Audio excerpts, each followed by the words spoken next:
Alright, I'm gonna have music on because I want things to be pretty clear while I'm talking.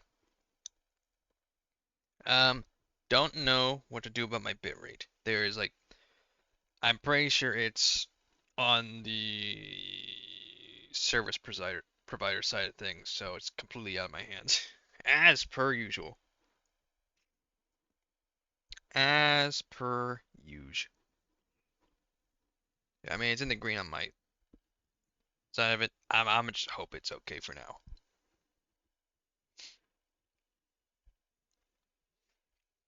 So,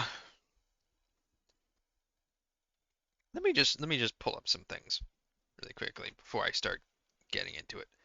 I've been holding this in quite a bit, quite a bit. Now, I especially want to finish finish playing Bloodlines 1 before I start giving my thoughts on what's been going down with Bloodlines 2. Excuse me.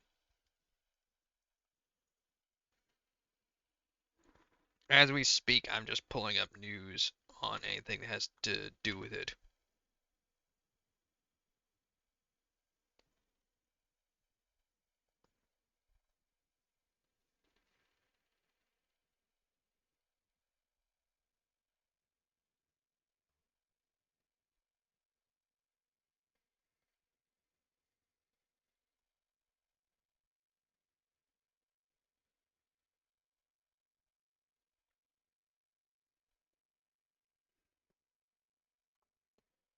Excuse me. Let me get rid of this. I'm partially just avoiding this so much because I really don't feel like I ultimately feel like it's all just kind of stuff that falls on deaf ears or worse, ignorant ears that just want to go la la la la la la la la la. I'm right, everyone else is wrong, blah blah. Little fucking toddlers who don't know how to be constructive. Where the hell is? There it is. How do I refresh this?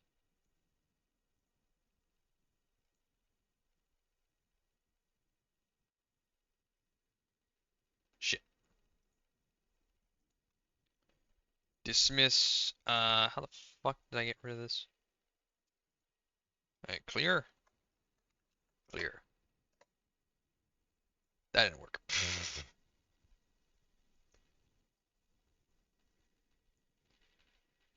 I think I have to refresh it after that. Yeah, what's that do? Get rid of this. Stop showing me this. There. Good. Alright. So,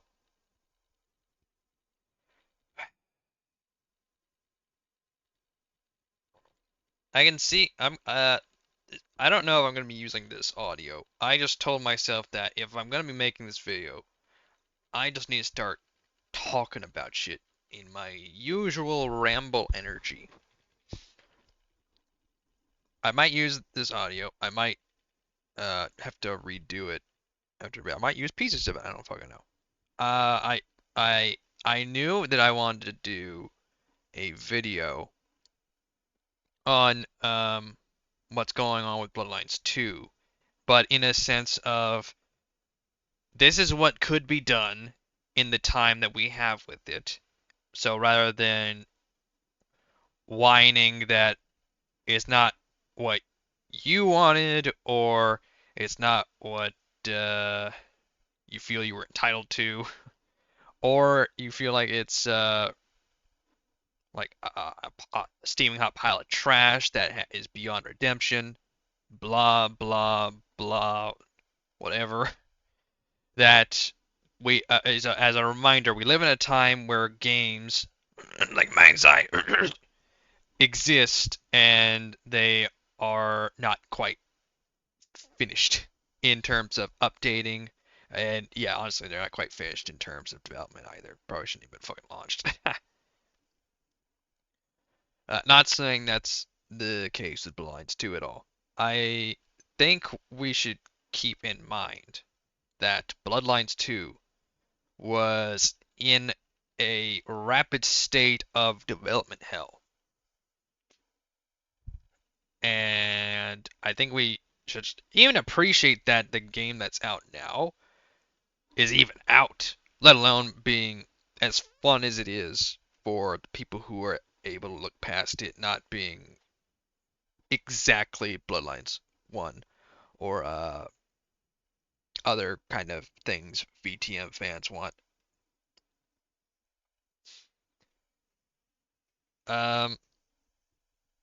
I don't have it. I haven't played it.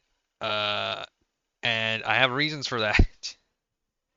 Um, but I should really get it just immediately out there. I don't know dick about Vampire the Masquerade. In terms of lore, I never played tabletop RPGs as a kid. I don't. The logic behind it just flies over my head because it all just seems like absolute make-believe in the moment. And you trying to argue why it works or doesn't with the head honcho, aka game master, who is in charge of whatever rules they made. So it's just pretty much you debating with some other fucking nerd about why your way works and that you are allowed to break their rules or something. It's just like, what the fuck is this? And another part being just seems like it's just a lot of like fictional socializing. So yeah, tabletop RPGs completely have I completely missed the mark with those as a kid. And I grew up on video games, so of course my internal compass on uh games and game design is kind of revolved around video games and how that is. That being said, I I had to make a list of all the vampire stuff I've been exposed to in my life. Oh my god. This honestly took me a fucking hour to all get down. So, while I might not know shit about Vampire the Masquerade in terms of lore, I have seen Buffy the Vampire Slayer, the movie and the show. I've seen the Angel spin-off series and watched the comic that took place after the show. I've seen Blood Ties. I've seen Moonlight. I've seen True Blood. I've seen Fright Night, but the one with Colin Farrell, not the original. I've seen 30 Days of Night. I've seen The Little Vampire. I've seen Mom's Got a Date with a Vampire. I've seen Vampire Dog. I've seen My Babysitter's a Vampire, the movie. I couldn't get into the show. I've seen Dracula Untold. I actually like that one. I've seen the 1931 Dracula. I really like that one. I've seen Bram Stoker's Dracula. That fucking furry porn. I've seen Van Helsing, the one with huge daddy jacked man. I've seen Blade, of course. I've seen Blade 2. I've seen Blade 3. I've seen the Blade series. I've seen The Strain. I've seen Blood Red Sky. I've seen Underworld, the Vampire Matrix fucking franchise. Underworld Evolution. Underworld Rise of the Lycans. Underworld Awakening. Underworld Blood Wars. Please stop making Underworld if you're not going to make it good. I've seen Twilight. I've seen all of the Twilights. Supernatural has a good chunk of vampires, so fuck it, include it Supernatural. I've seen From Dusk Till Dawn. I've seen Let Me In. I've seen Dark Shadows with Johnny Depp. I've seen The Batman versus Dracula. I've seen Hemlock Grove, which essentially has kind of a version of vampires. I've seen Once Bitten. I've seen My Best Friend is a Vampire with Wilson from House MD in it. Be not afraid. I've seen Dylan Dog, although it was once and I only remember very little about it. I've seen the classic meme bank that is Vampire's Kiss starring Nick the Dick Cage. And the spiritual follow-up that is Renfield. I've seen Vampire in fucking Brooklyn. I've seen Blood-Sucking Bastards starring Pedro Pascal somehow. I've seen He Never Died. It's not exactly a vampire movie, but it's Kane, so close enough. By extension, seen She Never Died. I've seen Living Among Us. I've seen The Monster Project, even though that one's like just a vampire chick, and in the movie is more a really low indie one. I've seen The Monster Squad. I only saw that once. I've seen so much of this shit. Oh yeah, I forgot. How could I forget? Daybreakers. Oh, Priest, but only once. I've seen Vampire Diaries, the show, except for the last season. I never got around to it. I've seen the originals, but only like a season and a half of that. Another instance of I couldn't finish that. And of course, for good measure, I've also seen fucking Hotel Transylvania, but just the first one. But hey, if you think that's all, if you think that's all, I gotta tell you, we still have vampire video games. Oh god, dude, I've played Skyrim Dawnguard. That counts, that counts. I have like 2 or 3 vampire characters. My original one being I think like the very first, so kind of 4.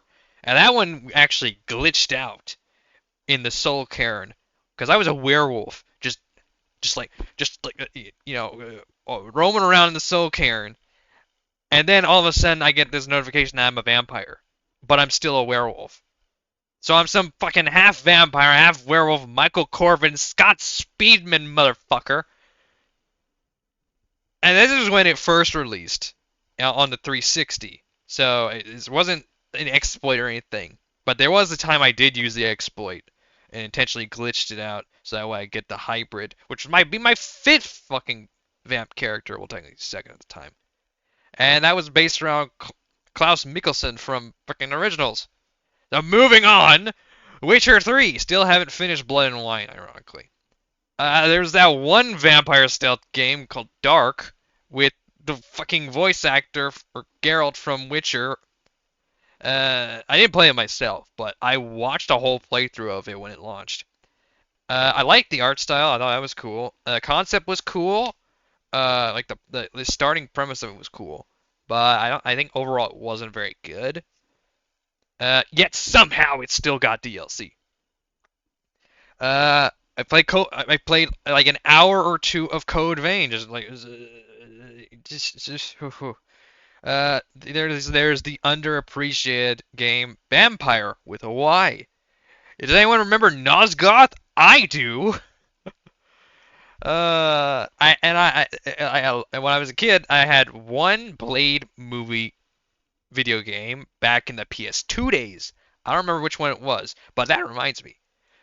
When is the Blade game coming out, Arcane? When is it?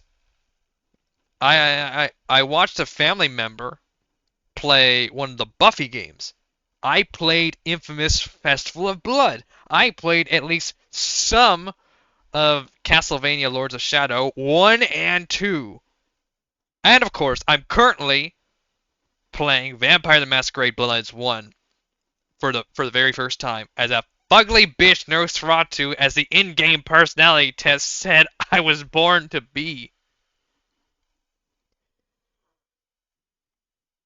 It's safe to say I've had more than my fair share of exposure to vampire media.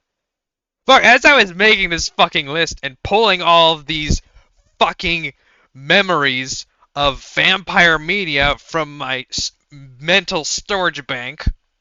And had to look up the fucking titles. I actually found another movie that I had that looked pretty interesting to me that I hadn't seen called The Afflicted. Another a found footage vampire movie that was actually pretty good. But I had to watch it before I got on here and add that to the list because fuck it. And it was actually surprising to me how good it was, so it was kind of worth it. And as I was watching it, guess what? I was like, oh yeah, there's another fucking vampire movie I kind of forgot to add. The animated movie Hellboy, Blood and Iron. Oh my god, I was when I finished this fucking list, it was so fucking embarrassing because I was like, oh my god, how have I watched this much vampire shit? Still remember a good chunk of it.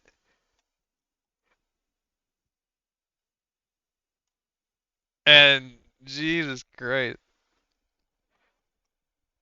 Uh, so I'm pretty familiar with vampire uh, adaptations in media, and I still haven't seen some of the uh, people's like only iconic kind of vampire flicks, like Lost Boys and Interview with a Vampire, the movie or the show. So, so with that being said, with all that being put out there, uh, when Bloodlines 2 was announced back in what was it 2019 something like that. When was Bloodlines 2 first announced?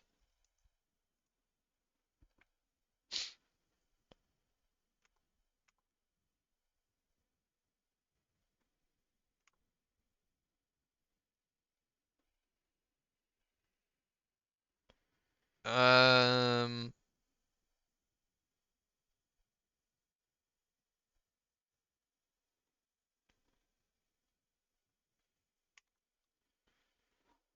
let's see. Wasn't it like 2019? Second publicly announced in 2020. Oh, wait, that was a delay. Uh,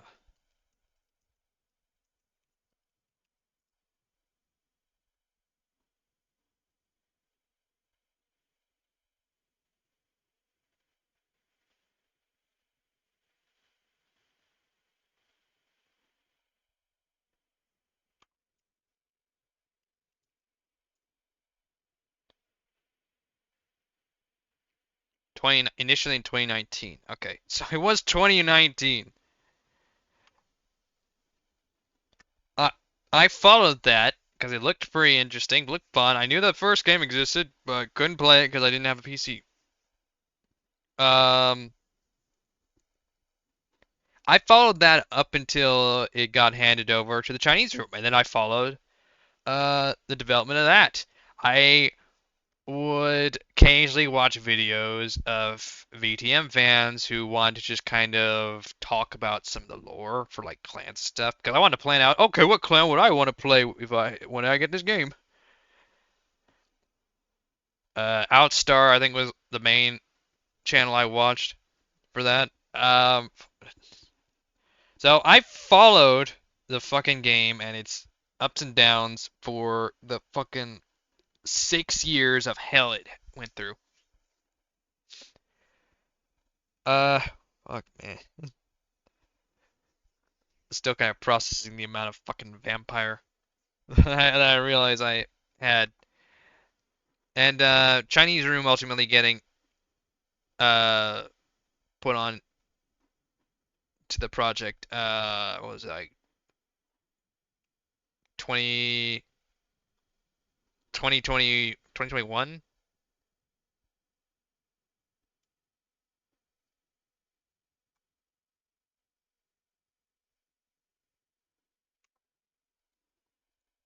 So it's like roughly around that. when Chinese Room took hold of it, and they talked about the changes they were making to it, and I was like, "Ooh, interesting." Uh, oh God, I mentally I'm exhausted from the amount of fucking vampire stuff I had to list off. So I was interested in seeing what the changes would be, and then they well I would follow what they were posting about because I don't think Hardsuits would post jack shit about it. And they were very transparent about the development process, which I always think is good for studios. And they talked about their gameplay philosophy, what they wanted to do, how they wanted to lean into their strengths, and still appreciate the world of Vampire the Masquerade / World of Darkness, whatever.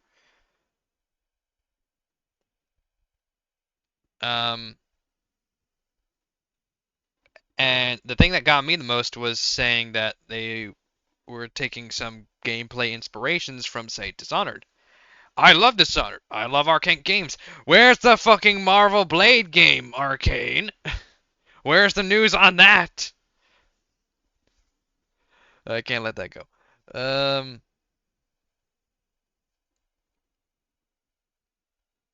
so I was fully into what that meant. And then they started showing gameplay. It was really well. Then they showed the demo. Then they showed the gameplay demo to the game, and it looked pretty clunky. But you get a lot of times where people play demos and they get look really clunky. I miss the days where they looked fake, or they looked like someone professional really played it and they wanted to make it look cool. Like this is what you would look like if you knew what the fuck you were doing. Versus the people who don't know what the fuck they're doing, or they're, IGN playing shit. And they just constantly waste your time by running into a fucking wall or getting their ass beat and you see it came over the screen. That's frustrating and not really appealing to watch. So it had a mixture of interesting features but not very polished gameplay. And then it didn't seem like they were showing off much more beyond that. Some like highly stylized trailers, but and then of course the clan trailers, which were pretty cool. But beyond the clan trailers and segments of like gameplay from their website for showing off abilities, it didn't feel like they were showing off very much. But what they did show always looked really fucking cool.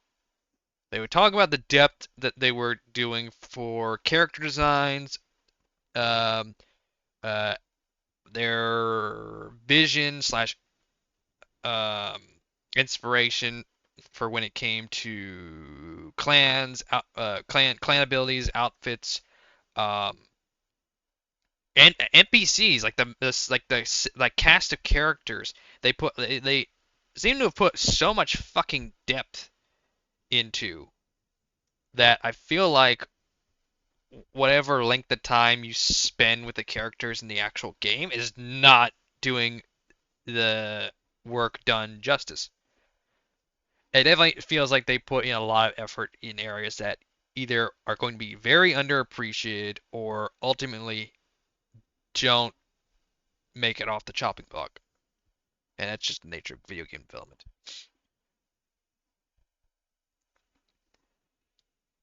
And of course,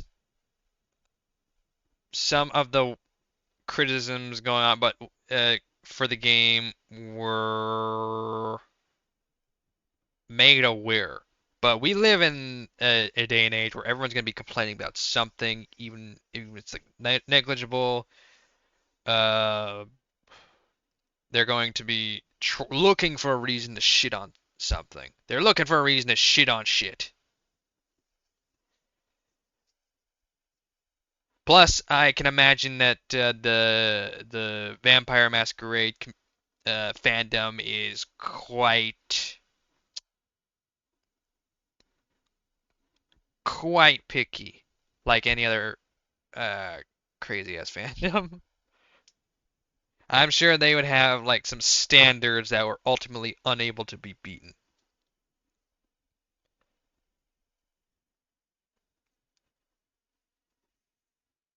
But from what I would see for the game closer and closer to launch, I found myself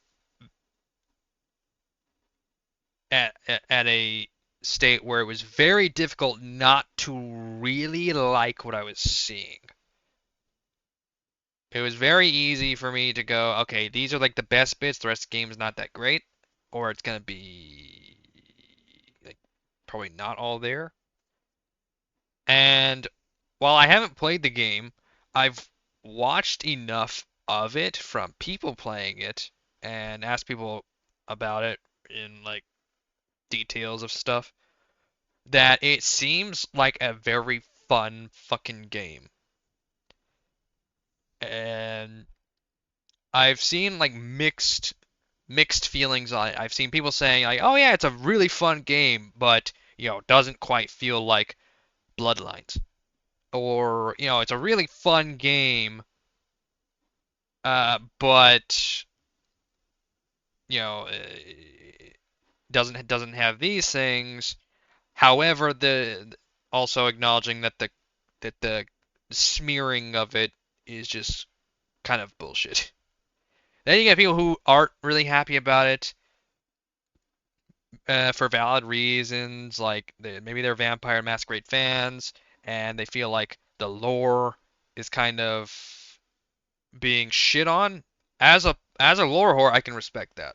I don't know. Again, I don't know much about the lore of Vampire the Masquerade, so I don't know how much of the lore is getting really jerked around. But I have seen criticisms that are just the classic people don't know what the fuck you're talking about. It's just like bits where people find the combat either too easy or too hard, and they don't acknowledge slash take into account what clans they're playing or how they're mixing up their abilities, or they don't fully understand mechanics. Like I've seen like one side of the spectrum, people going, "Oh my God, stealth is like so terrible. I found myself never being able to stealth at all." And on the other end of the spectrum, I watched someone just say that the stealth was super fun and made the game super easy, and they were showing off how they just would use their abilities to go silent or invisible, and they would just chomp the neck of every fucking enemy in the room and never get fucking seen. It was like classic fucking current day and age bullshittery right there, where it's like, oh yeah, someone knows what they're doing versus someone who doesn't, and they weren't even game journalists. These were just extra fucking people on YouTube. Um,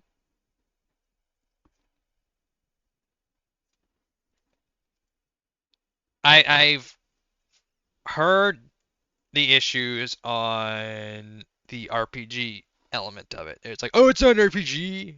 Um, I I know people are very very touchy about RPG in a lot of ways, not just video games.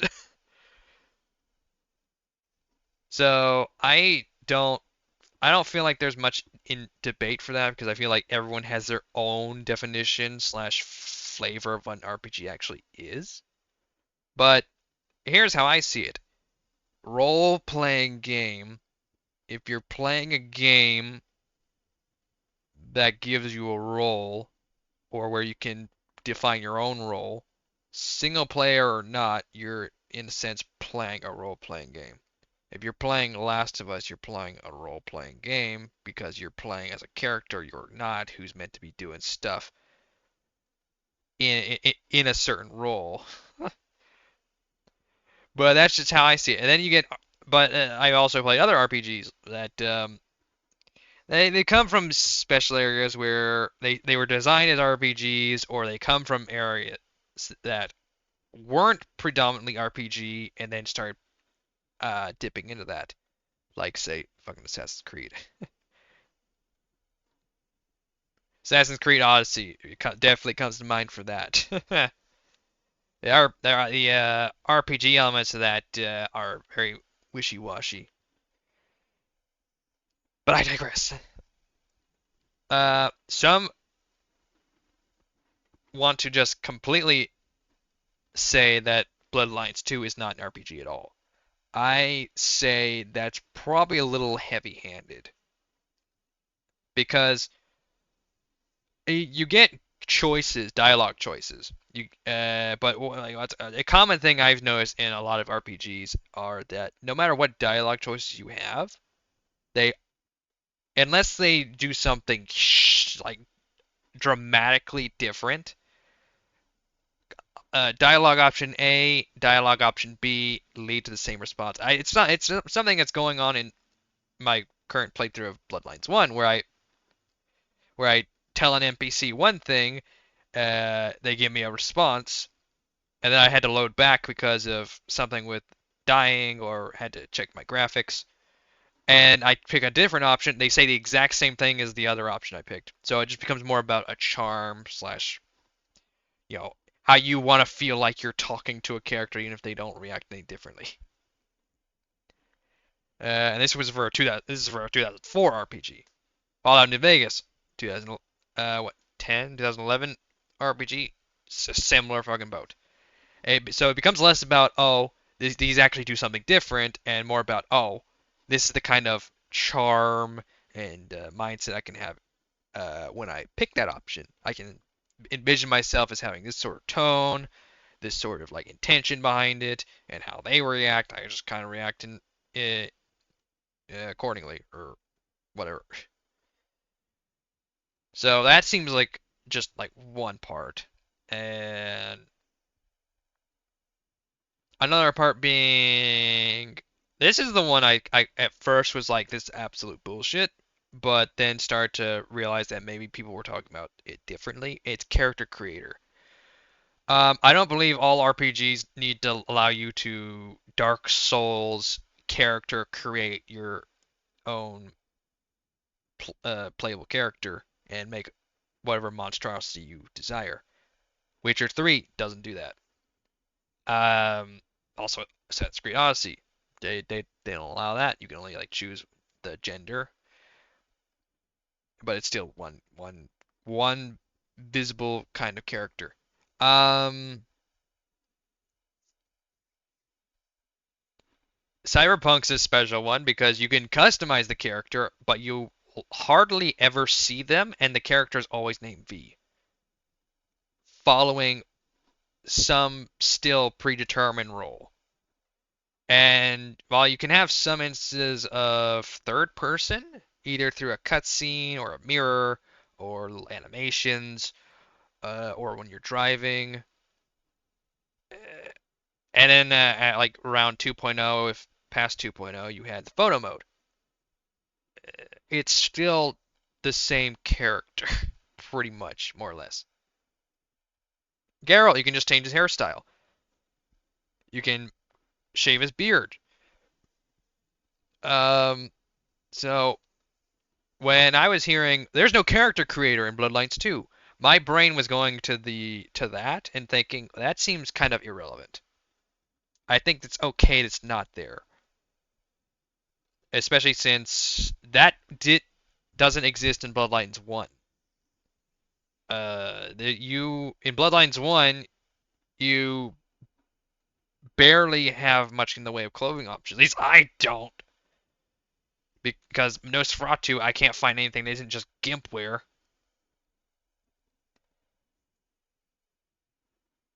But you can't change your hair as far as I'm aware. You can't change your makeup. You can't change anything beyond a full preset outfit. So Bloodlines 1, you don't really have much in the way of customization to really, make you look unique or express or anything like that. And you have stats kind of applied to certain clothing. Bloodlines 2 actually has so much more customization to character appearance than Bloodlines 1. So when like you can customize the hair, you can customize the makeup, you can customize uh, I think piercings. I think you can customize the eyes, like the color of your eyes, down to like the whites of them. So there are a lot of customization options in Bloodlines too. And then you get the outfits, which I've surprisingly heard a lot of people saying are fantastic, and they really really like the outfits. So when I heard character creator and people were saying, "Oh, there's no like customization," I'm like, that's complete bullshit. That was blatantly false.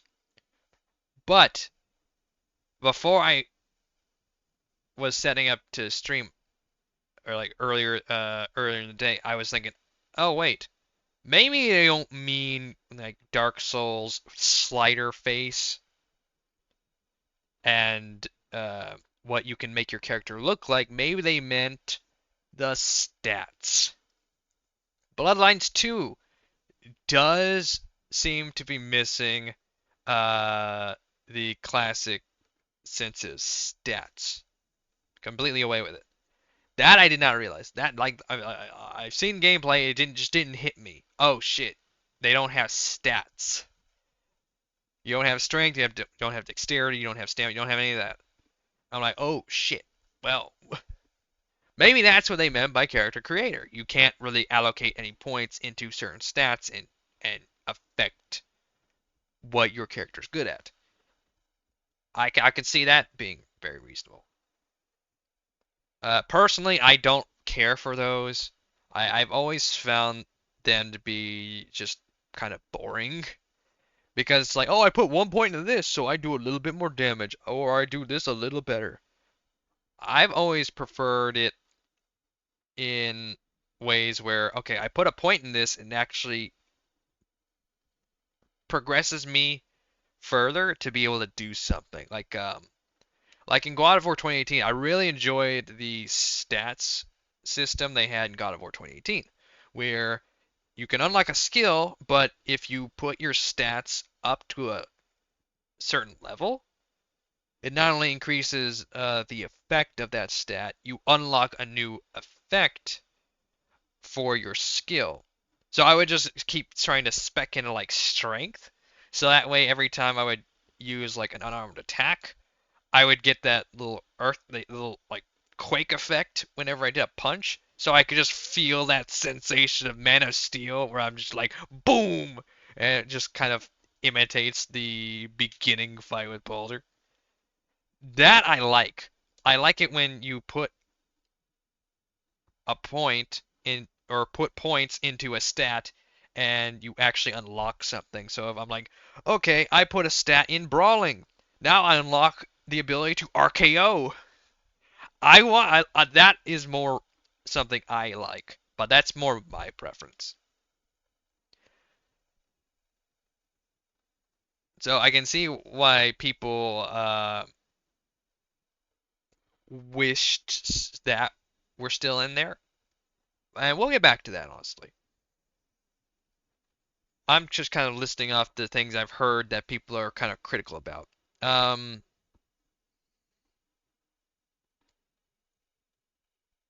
the quote unquote RPG things that they feel are missing. Player choice, I guess. Uh, you still have player choice in there, and it's still as, shallow and deep as any other fucking RPG that has been around for fuck knows how long. That really does just come down to perspective, and it's the same kind of like ambition slash desire to go grander than what you actually end up getting in RPGs. And I just this is the way it is.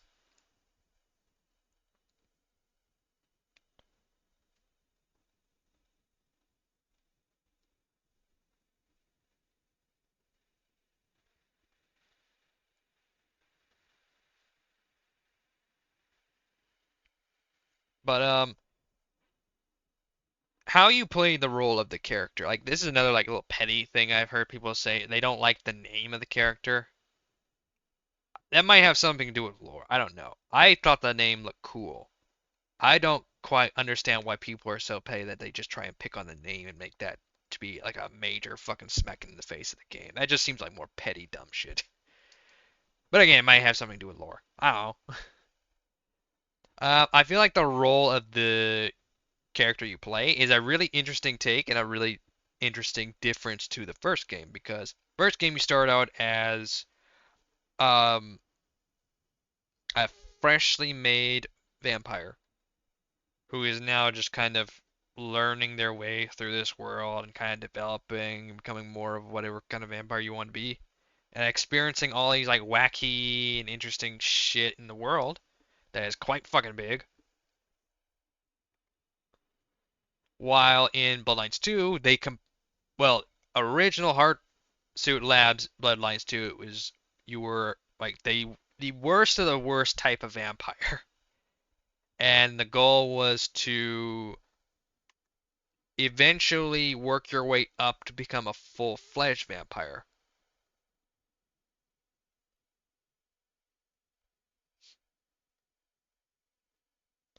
But with that being no longer the case, after being passed on to the Chinese room decided, okay, we're going to turn that all on its head, and instead of being a new vampire, worst of the worst, you're going to be one of the best of the best, and you've just been asleep for a long time. I was really interested in that contrast because I'm not a big fan of the whole special snowflake thing in RPGs where it's like, oh my god, the Dragonborn, he's here to save us. No, bitch, I'm here to just chop wood, sell you some goods. Fucking Witcher 3. I was in charge of picking the ruler of a land during a fucking dinner party. I was like, yo, I was just here for the wine. Why the fuck you giving me? I'm an outsider. I don't even know your laws. This is the first time I've even met you fucking people, and you're letting me choose who your fucking next king is? And I didn't even get a choice to say no. So I'm not a big fan of that kind of stuff in RPGs. Um, Especially when it feels like you shouldn't be that. Like, oh hey, I'm just a shitty ass little baby vamp. Bleh. You know, why should you be any special? You gotta work for that. You really gotta work for that. Uh, and of course, being an elder vampire, you still kind of get put in that special snowflake territory.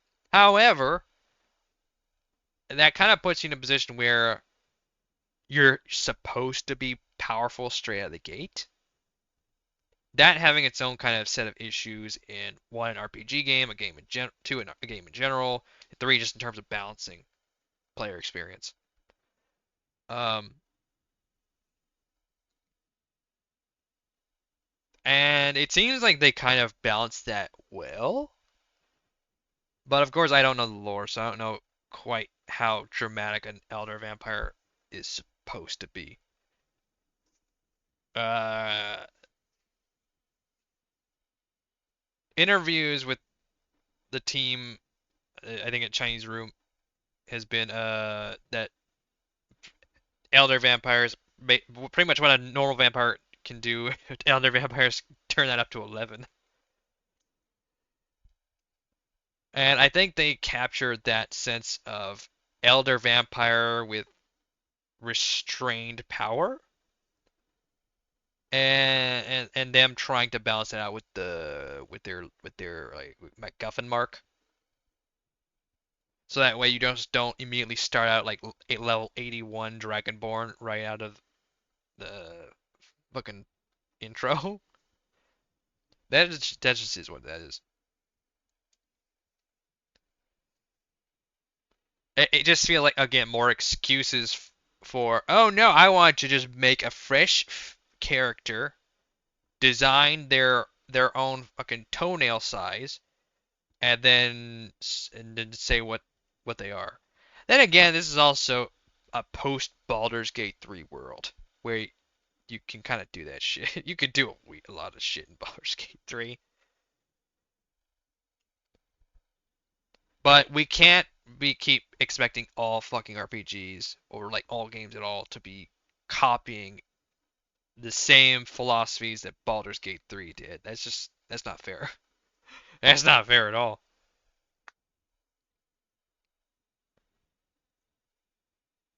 Um, but here are some other valid criticisms I've seen for the game, and it does involve the side content. The side content. So I want to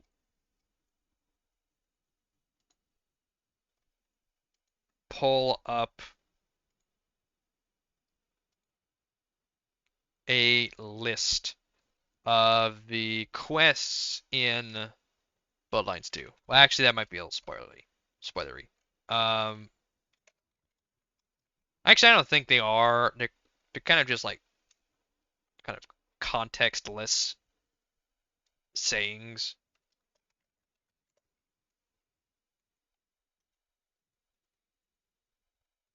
But I need to find the side quest ones as well. I haven't found many comprehensive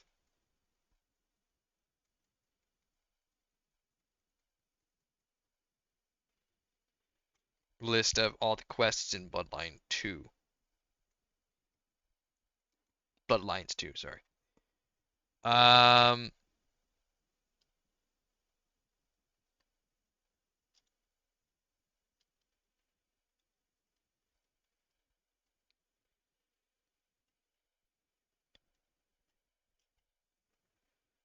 Here is one. Let's see.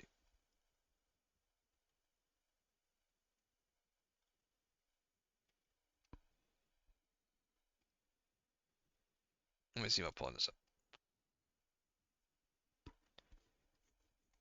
Where is my window capture? There it is.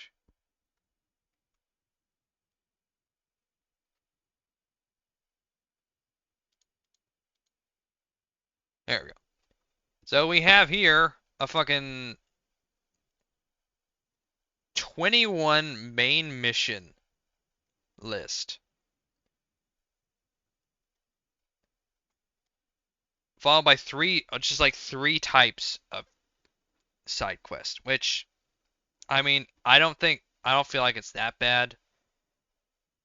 But there's also just the sheer amount, which is not many. Uh, Whoops, sorry. Like I'm not sure if these are all the side quests, but that's like what, 1, 2, 3, 4, 5, 6, 7, 8, 9, nine side quests with 21 main missions.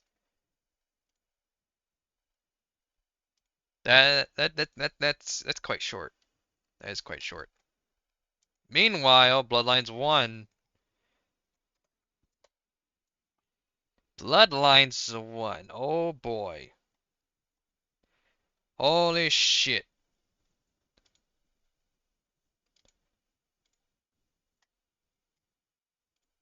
Bloodlines 1. You got all these fucking main quests from like 4 different areas. Which, by the way, this is 27 main quests. 27 main quests versus 21. That's not that bad. That's not that big a deal.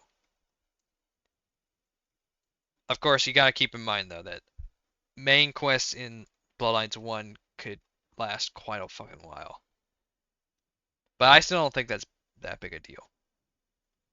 That being said, all of these motherfucking side quests, some of these being in the unofficial patch, but still, that's not many of them in the unofficial patch, from what it seems. These are a lot of fucking side quests. Like that definitely just dwarfs the amount of side quests in any one fucking area just kind of dwarfs the amount of side quests in Bloodlines 2.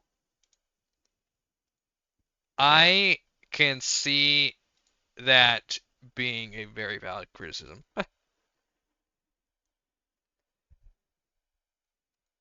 That and the side quests in Bloodlines 1 can be quite diverse. They can really put you through some interesting experiences, while Bloodlines 2 side quests are like 3 mission types that all revolve around action, action, action.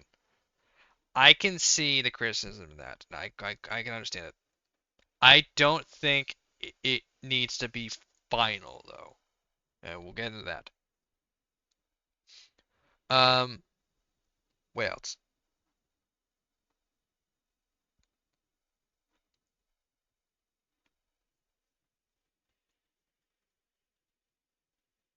What else is there?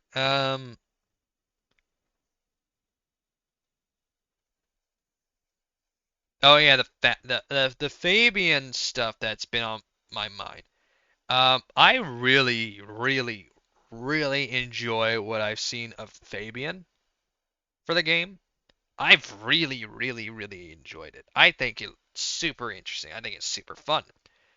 The criticism I see that is very valid, though, comes from his sections of gameplay where it's a lot of walking, even with their pseudo sprint slash fast forward feature.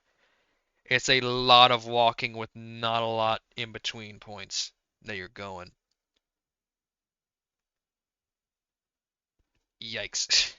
I want to say they probably had more planned for that and just probably couldn't flesh it out enough.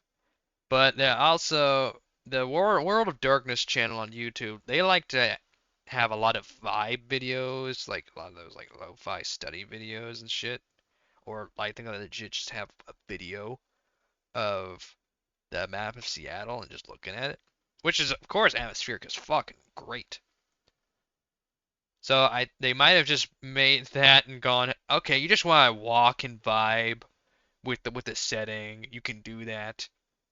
Why would I do that in this like forced fucking section of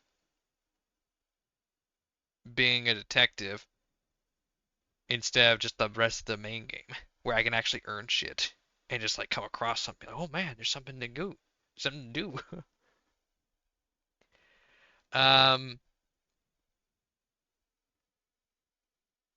but I think it's a really fun sort of roleplay instance. It kind of gives another sense of roleplay because you're role-playing Fabien and his detective story, and you have access to his Malkavian abilities, and you have to use those in the right ways in order to progress. But you pretty much have to progress is the thing. Like you they give you this sense of guess and check where okay, I didn't use this ability right. I go find some motherfucker to sip on, and then I try it again with a different ability or a different dialogue or something. It's very narrow, but I like the concept of it. It definitely feels like it's something that needs a second look at, as well as the lengthy bit of time you're walking. I feel well. I don't know if I'm ready to go into the suggestions part yet, because I want to say that is a very valid criticism for for the Fabien beats. But they are fun. Like they have a fun energy to them. They have good things. It's just they have stuff holding it back as well.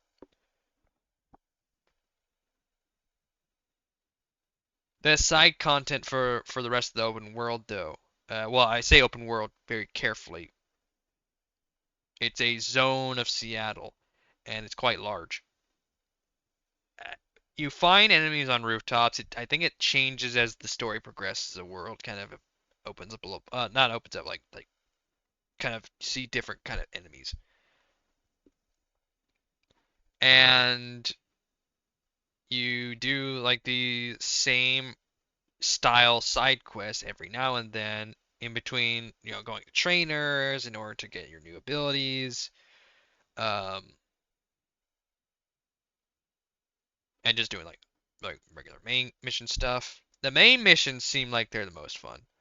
The side missions don't, which is unfortunate. The side missions just feel like a way of gaining like bigger chunks of XP and playing around with your new abilities. And I can see the criticism where those side quests are nowhere near the kind of quality that are the Bloodlines 1 side quests because you can have a lot of fun shit going on in the Bloodlines 1 side quests. Most of them, it's not even about, oh, I can do this side quest this way and do this side quest that way. It's just an experience. You go into a fucking, like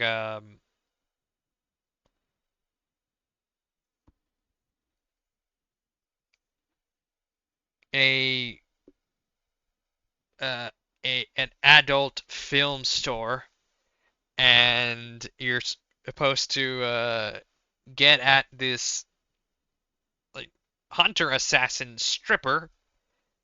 And I mean, you have a couple ways to do it, but ultimately you have to kill her. You can just like shut down the area so that way she's left alone. Uh, or you can just like go in guns blazing and just blow her away at the risk of the masquerade. But masquerade becomes something of a resource that you have to manage and redeem as you see fit. And I think that's something that's really interesting for the whole of Bloodlines 1 is that it's ultimately an RPG resource game. Bloodlines 2, you don't have those kind of side quests, it seems. It seems like it's mostly reserved for the main quests. I can see some of that being due to resource and development because Bloodlines 1, you had a lot of unique locations you could go into with a lot that could be done in them. I think you only have like 5 or so locations in Bloodlines 2 that you go to, and they're mostly trainer areas.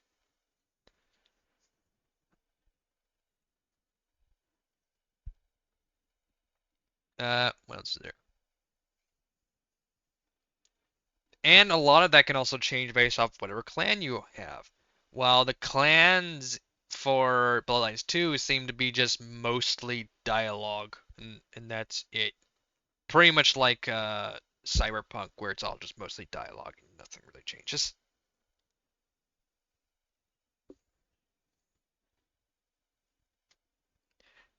Which is funny because in Bloodlines 1, I went into that adult film store as a Nosferatu, and I was like, oh man, how am I going to get in there and go after her? If anyone sees me, they're instantly going to just run because I'm fugly. And that was actually an advantage because when I went in after clearing out the peepers, the only other stripper who was there that I needed to get out and in order to isolate the hunter, all I had to do was walk up to her and talk to her, and she just fucked off. She's like, I don't want to give you a dance, and then ran. So being a Nosferatu was more of an advantage for me because I just didn't have to do anything. I just walked up to her and just said, hey, and she fucked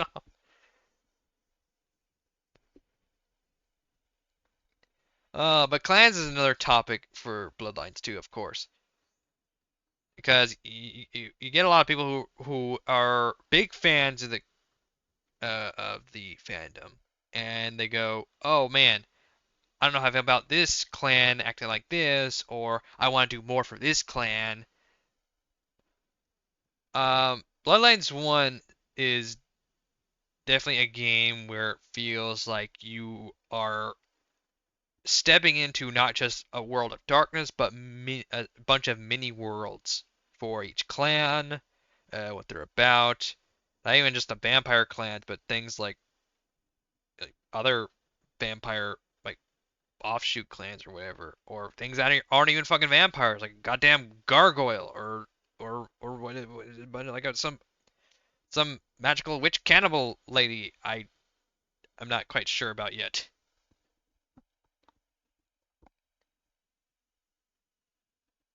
So it definitely is more about facilitating the experience. rather than you developing a bunch of crazy ass skills. But I have to be honest, I like developing a lot of crazy ass skills. So Bloodlines 2, while it has less of the charm and playfulness as Bloodlines 1, let's be honest, a lot of RPGs don't come out like Bloodlines 1 or New Vegas or old school Fallout anymore. They just don't. I would definitely compare Bloodlines 2 to Bloodlines 1 more as Fallout 4 to New Vegas or Fallout 3. They're fun. They definitely have instances of their predecessors, and they ultimately feel very up to date on things, but have lost a bunch of the fun bits that really made those predecessors shine and become classics. Uh, Fallout 4, very, very, very narrowed character.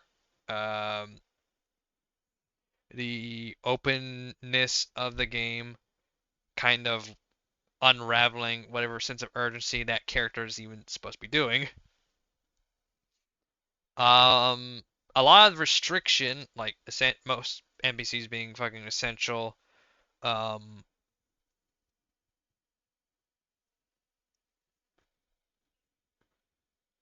you not. I don't think you really have traits anymore.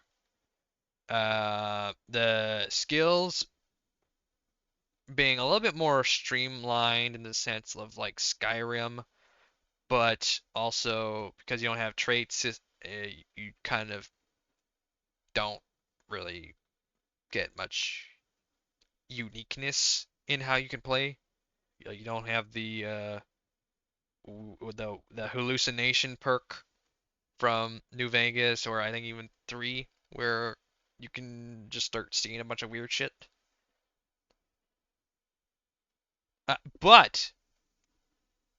But this is where I think I move on to the segment of we live in the age of video games where if something feels like it's missing or you want something added in to help enhance the experience, yeah, it can be done. And not necessarily through DLC, it could be, but it could also be through quality of life patches slash updates. Because as I had been planning out this kind of ramble, I think it was yesterday. It was like 2 days before Halloween. Bloodlines 2 released an update that addressed some bugs, and they added 24 more customization options. That's fucking insane.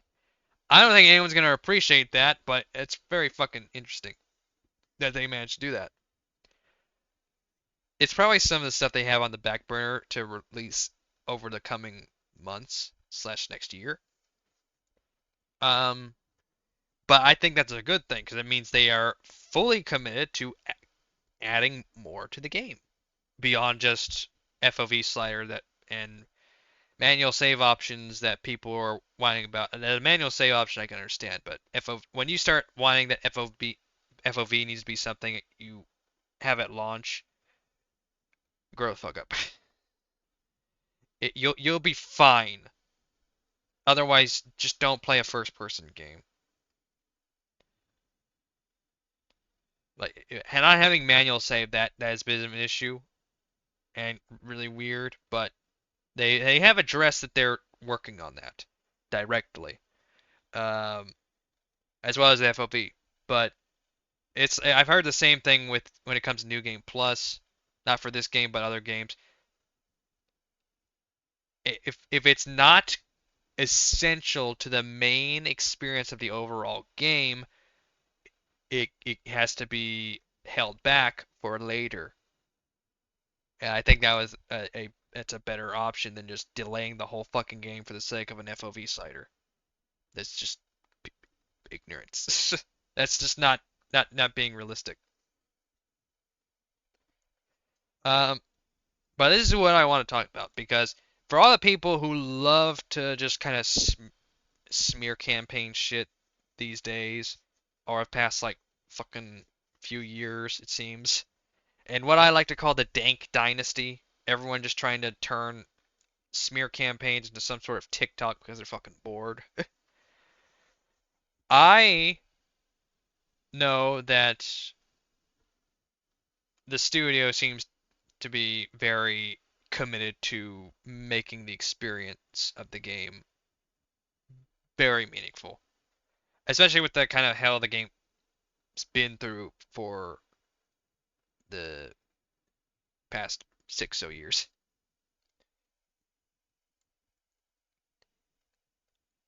Especially for such a small team with Chinese studio being like what 50, 55, 60 people, and probably not all of them being people who work on the game itself. They might be uh, work in finances, they might work in marketing.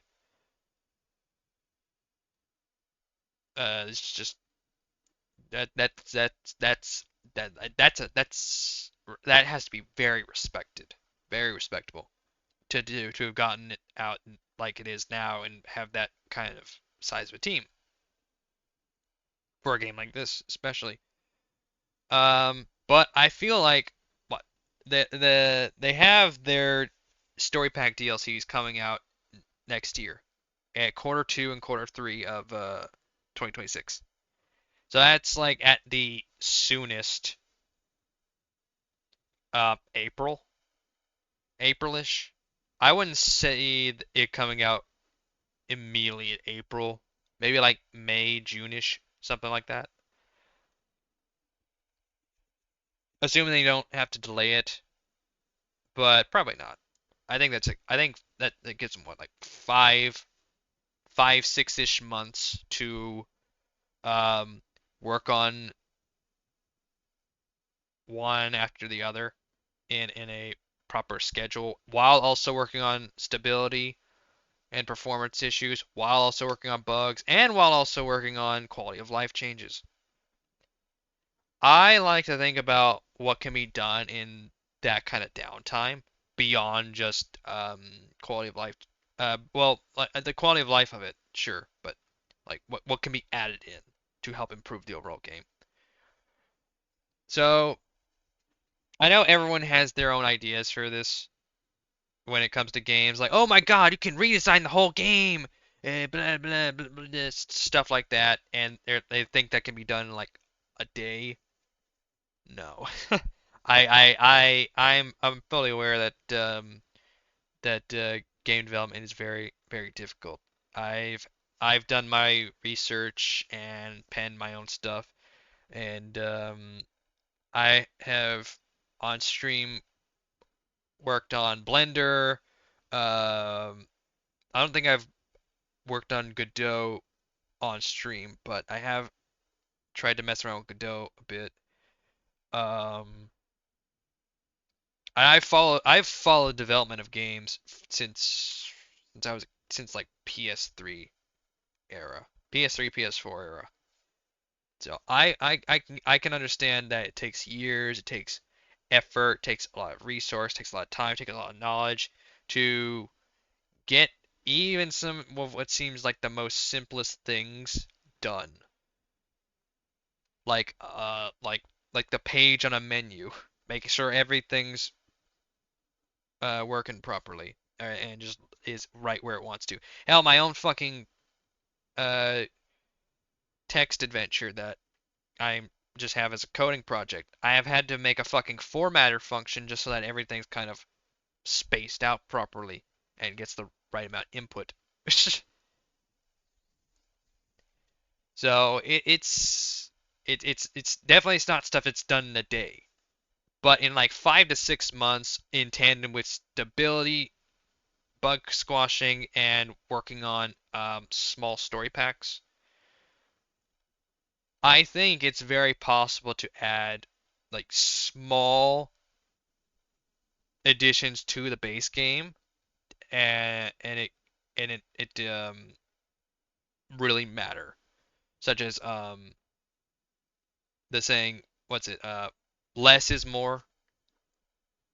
So just adding little things here and there that just kind of add up to the improvement of the overall game. Because most people aren't going to suggest that. They're just going to keep saying that they failed, it's garbage, everyone in the gaming industry should just quit and just let some sort of magical game god just sprout that shit out of nowhere. Um, I have made.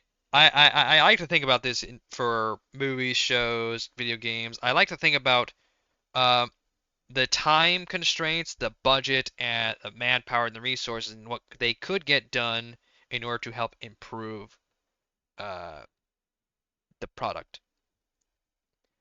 And I don't have a huge list actually. It says actually quite interesting. I have not like a dozen things, but like three things. Three things that I feel like Bloodlines 2 could achieve in within the 5 to 6 months of time before the first story pack, or even just do for the rest of the year. And it's starts out with number one thing being side content. I feel like the game really needs a revamp, and I really am not trying to make that a pun. It can really use a touch up in side content. I don't think that will take a whole lot of resource because here's what they can do. They can take currently existing assets and like say for enemies or enemy types and just create a mission out of those enemies in a much different type. So like say, I don't know, let's say you have to everyone hates the fucking uh tailing missions, but you're a vampire, you're on the rooftops, you're tailing someone. This just seems natural. You sniff them out and you just follow them. Tailing mission seems fine for a side quest, especially if you just kind of see like a NPC just fooling around and doing some shit. And it wouldn't be very resource heavy because I don't think you wouldn't even have to do much in the way of voice acting for it. Maybe call up like the voice actor to Fabien, have them narrate something, and that's it. You follow someone, and then you kind of confront them. They probably die or beat up all the enemies that killed them, something or other, or save them and they run off, or let them die, and that'd be like an RPG kind of decision thingy or whatever. Yeah, that's just one example that I've just pulled right off the top of my head. I feel like that they can. This is something I really wanted Spider-Man 2 to do before, of course, the Insomniac got hacked and they had to really kind of recover from that. Was just to add little bits of side content that would help kind of flesh out the overall game because that game is fucking empty compared to the other two. I shouldn't say empty. That's not exactly right. It's more of a game that does not feel like a Spider-Man 2. It feels more like a Spider-Man 1, but with even less content. But Bloodlines 2, I think it's very possible for them to just add in some extra story content, and maybe like one or two can have either new assets or new voice acting, or be more like the side quests in Bloodlines 1. That kind of depth and complexity probably would not be viable for more than like one or two within the time they have, but it would be quite interesting, and that's something I saw Fallout 4 do with Far Harbor and Nuka World. Is they kind of soft, brought back some of the mechanics from previous Fallout games, and you had more of an engaging experience with the world and the DLC for it. And that was really fucking cool. Now they could do that for some of the story pack stuff, but because those story packs are going to focus on different characters, which I'm actually into, um, with the reaction people had on the clans being paid DLC at launch, I don't think they would want to make side content for the base game and roll it into story packs. That probably wouldn't go too well. And I have my own opinions on that whole clan debacle, but I'll save that for when I talk about any possibility of adding additional clans. But for this point, side content, I feel like they can add side content, little little bits of more side content to help flesh out the overall experience, um, while they still work on the DLC. And even after, who's to say they can't still work on the game even after DLC, like support for like a whole year? Why not? But if you don't start adding more to the game around now and during the whole like at regular intervals for preparation of the DLC, no one's really gonna come back for the DLC because they know everyone's kind of just like gotten bored of the game already. They might not even be buying the premium and wait until they feel confident for the base game, like and go they like they wouldn't feel like I've just I've got my throat English burnt. What was I saying? People who've bought the base game probably don't have premium and probably want to wait and see what the game is like for the longevity of it or how it evolves over the next few months before they commit to getting the story DLC. Because why would they just come back for the story pack to this game, play that, even though they haven't been playing this at all for the past 5, 6 something months? They played it for like the first week it was out and then put it down. No one wants to do that, especially for DLC packs that are probably like what, $17 respectively. I think that whole expansion pass is 30, 34, $35, which I feel like will when the story packs release, they'll be able to be purchased separately. So like $70 story pack.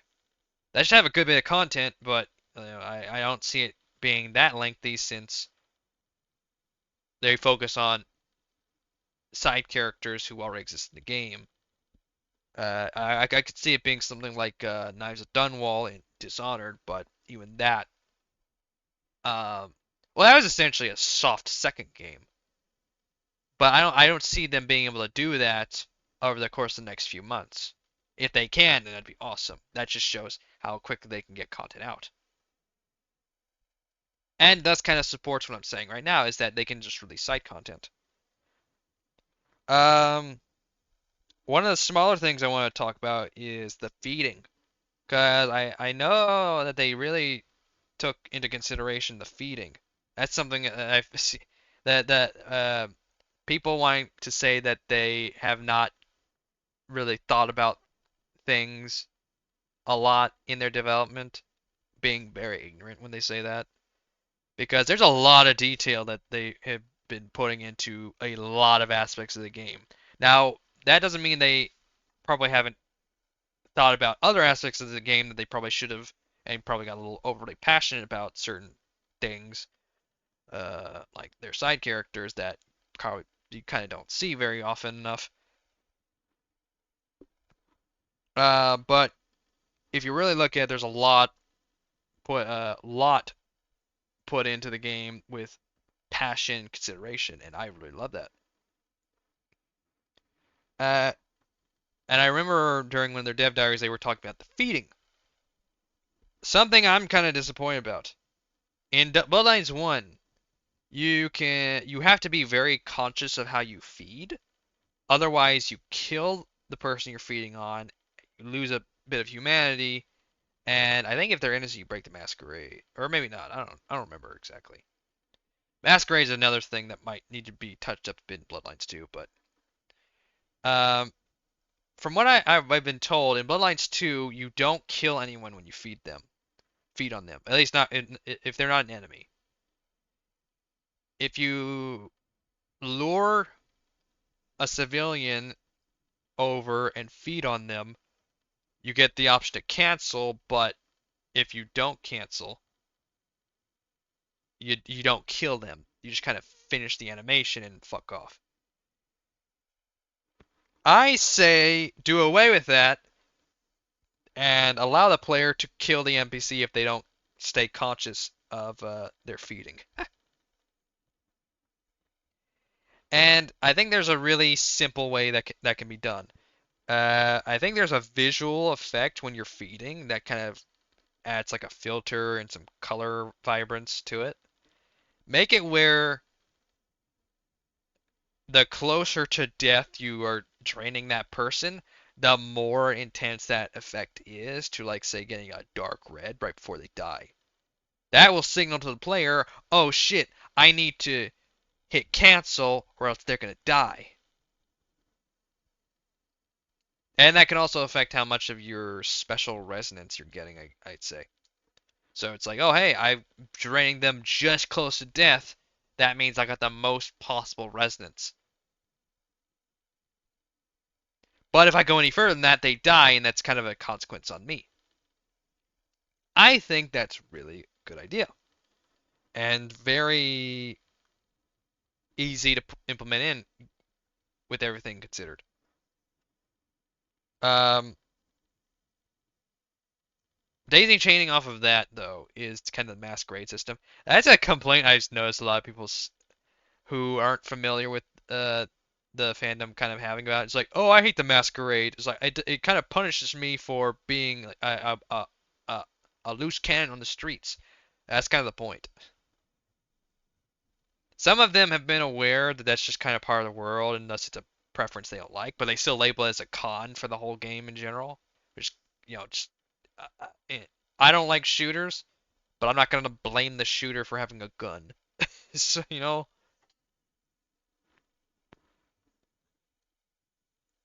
But I feel like the masquerade system could get a little bit of a touch up because you can just kind of do some shit and then climb a building, run off, and your notoriety essentially goes down. It's not like you have much of a consequence coming after you. It encourages you just to, if you do something bad, then fuck off. It's not like a three strikes you're out kind of system where it was five strikes you're out in the first game. Now, this all still encompasses the feeding that I'm talking that topic because in the first game you had the frenzy where if you kept doing bad things, your humanity would go down and it would make you more likely to frenzy, which is then when you can't control your character anymore.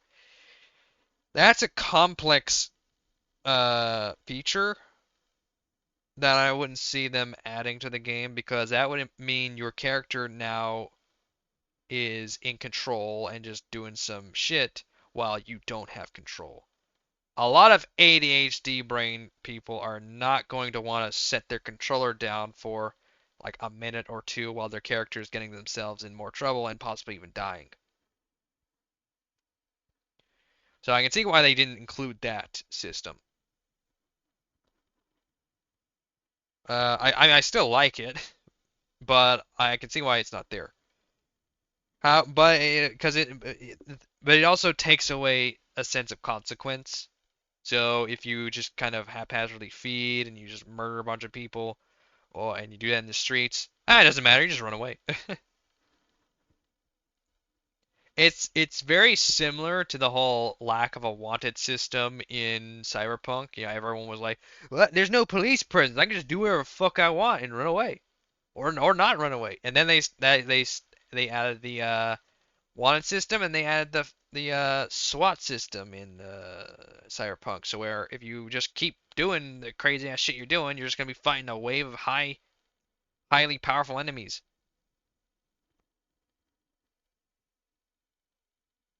Which sounds like a cool idea for this game,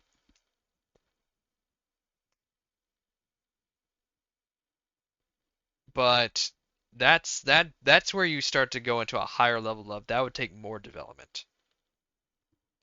So while the tweaking the Masquerade system to be a little bit more consequence heavy would be a cool idea, I feel like the minimum that I would like be done is to make it where the feeding system you can actually kill someone if you go on for too long.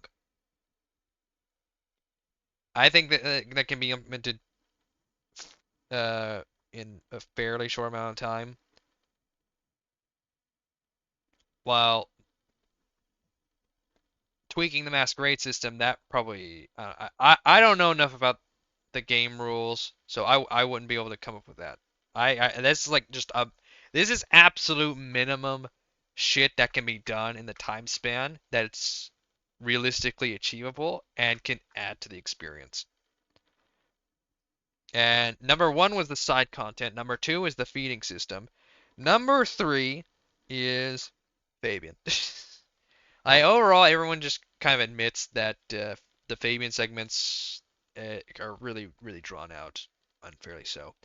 I feel like a way to help that is either one, just allow them to skip the fucking walking segments, or two,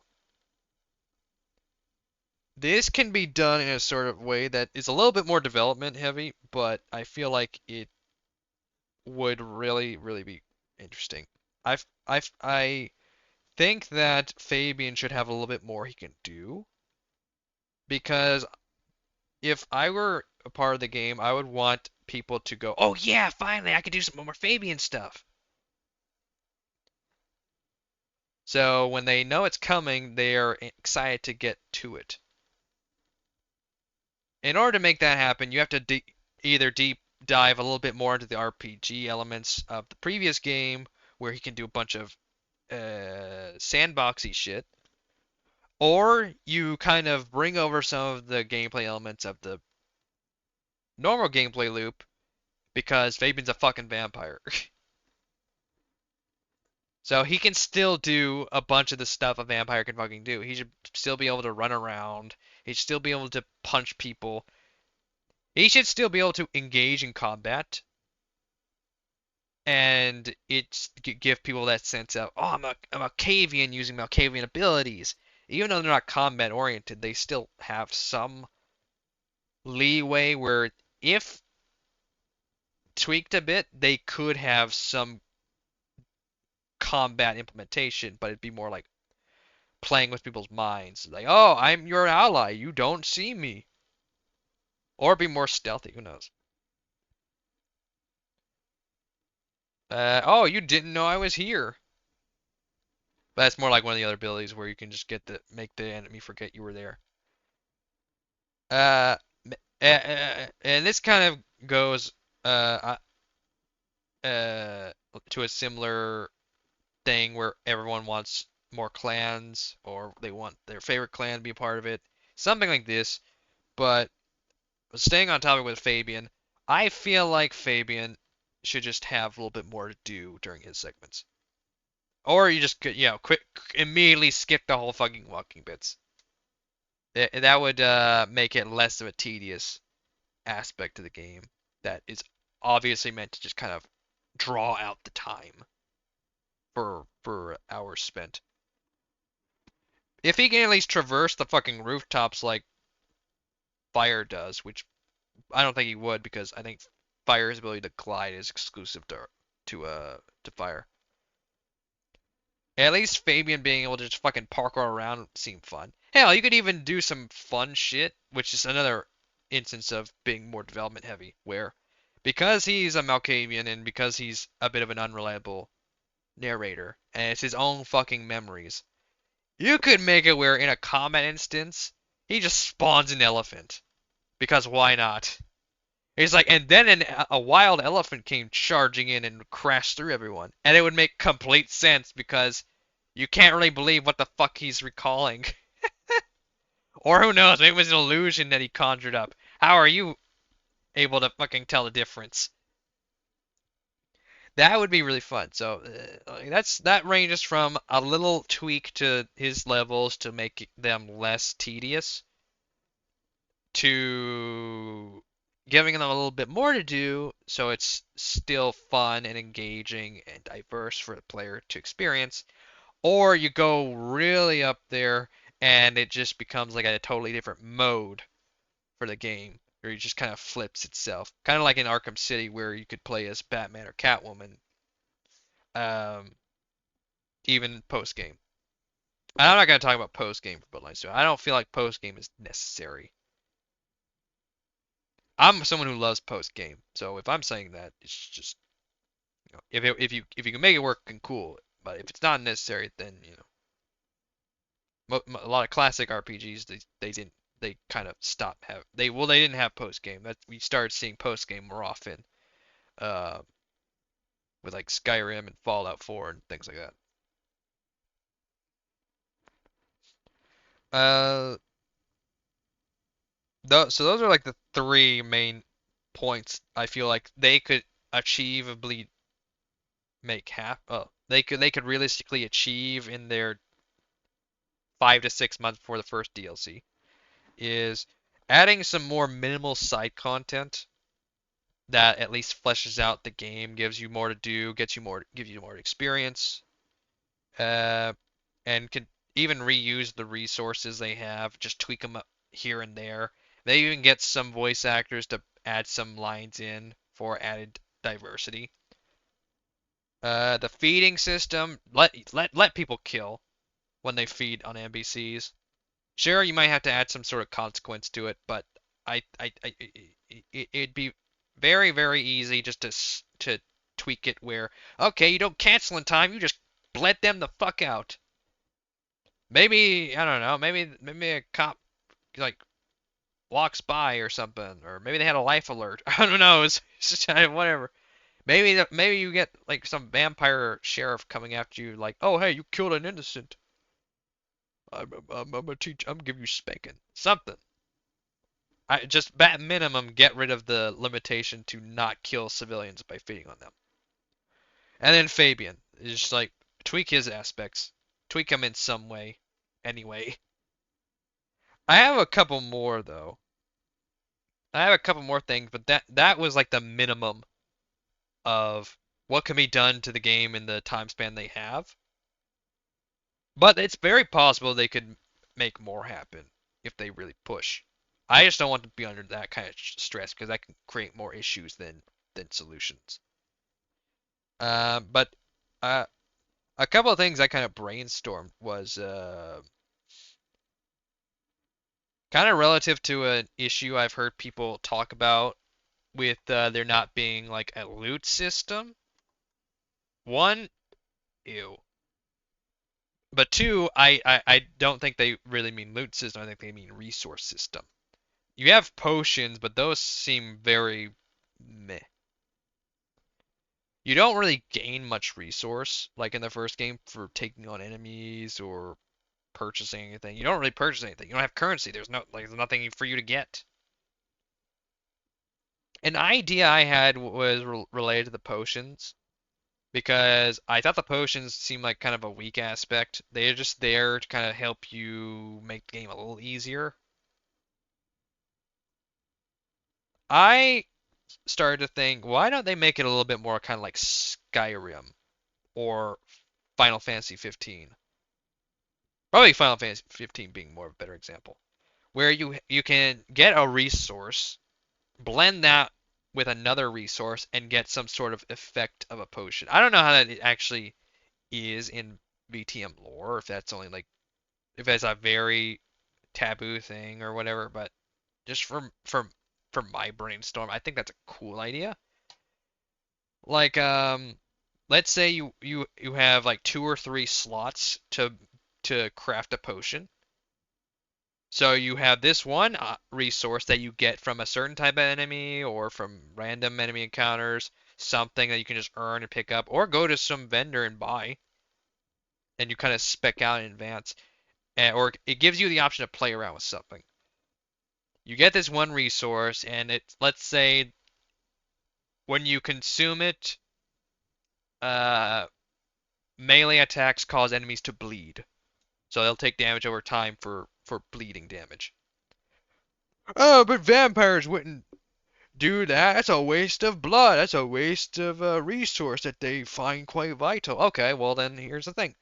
Add resource 2, which damage dealt is converted into healing. And then you blend those into one potion and you get bleeding damage converted into healing over time. Because the amount of damage they take over time is then converted to healing over time for you. And that kind of falls in line more with the vampire because it's more like, oh, they're taking damage and they're bleeding out, and that's giving me power. That's giving me health. That's benefiting me. And if you want, you can add like a little misty effect where it looks like this like blood mist is going to you as if you're like huffing it or some shit. But I thought that was a really interesting idea because if that can somehow compound with any of the abilities for that whole synergy philosophy, you could have some really interesting expressions and builds. So you get someone who's like, okay, I'm gonna make a bleeding slash healing over time thing, use mass manipulation, and hit everyone with this ability that just kind of nudges them a bit. Now we get mass bleed and a multiplication of healing over time. So that gives you a bit of a chance to just go fucking rabid. That sounds fucking fun. And that's just one idea I had for potions. You can add, you can probably get really crazy with it on the effects you have. For the same amount of potions, I would say, like 4 potion slots with certain effects you can mix and match. Maybe you just give them all bleeding, so that way they just take double bleeding damage. Maybe it's a third slot where it's like bleeding over time, healing from damage dealt, and I don't know. 3 might be a little overpowered, but 2 seems pretty good. And it gives the player encouragement to go out, fight enemies, pick up resources, play with them for the builds they are making. And also kind of had it in the idea of the bone charms from Dishonored, where they kind of enhance how you do things without it just being stat based. So it's like, oh hey, I got this bone charm, and I stab someone in the neck, they turn to ash. Oh, this bone charm lets me like double jump or jump higher or something like that. So you make a potion, and it can help synergize with the rest of what you do, or even affect your abilities. And I feel like the most budget way of doing that would be copy and paste whatever function is making the menu tabs in the select screen. Just had that say resource, like say just copy and paste the outfit menu page, erase all the icons that involve outfits, add these like generic ass images of resource items, give them effects, and just make that the display of resources that you can hover over and be like, oh, this can do this thing. Oh, that can do that thing. And then you make another tab that, or make it the same tab where it's like, okay, click this and click this to make potion. Done. So just copy and paste and tweak some function that does the menu page and just add some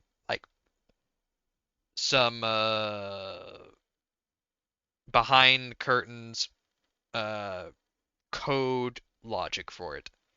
So like, oh, they bleed over time, and I can convert that to health. That's like my budget idea for making a resource system that out of something that already exists and is kind of not the best feature in the game. Something similar that came to mind when I realized the whole thing about the stats not being in the game was if I feel like this would be way too complex for them to do, but if they were to add stats in the game,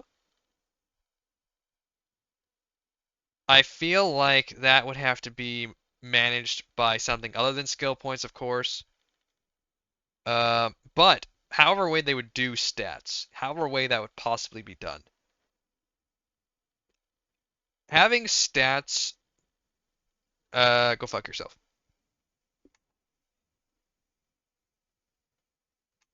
Bye. Having stats affect your disciplines could be very interesting because I like how in Dishonored 2, which I haven't looked too much into because I don't want to be spoiled about how the abilities change. I like how I know it has the option for abilities to be upgraded. Actually, wait, I think Dishonored.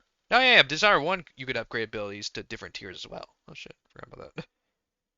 So that way you could like blink further or time stops when you hold the blink button or something like that. I don't remember exactly. But if you include a stat system for Bloodlines 2, you could make it kind of like in God of War 2018, where if you reach a certain amount of like strength and you're a Brujah and you use the charge ability, you could like make it where um instead of you have a chance where you can make it where you have a chance to not grab the opponent you're charging into, but they just explode and instantly die into a mush of blood because you're just that fucking strong and moving that fucking hard into them that they just become a smear on the ground. That would be fun. That would be really cool, and it would kind of change how someone who plays a lower strength Brujah plays compared to a higher strength Brujah. That'd be really fucking cool. That'd be a really cool way of implementing the stats.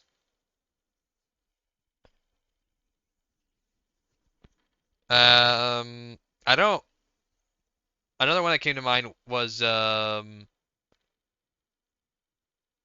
knowing that the abilities have their own predetermined categories, so you can only have like one type of ability that's a strike, one type of ability that's an effect, one type of ability that's relocate, and one that's a mastery.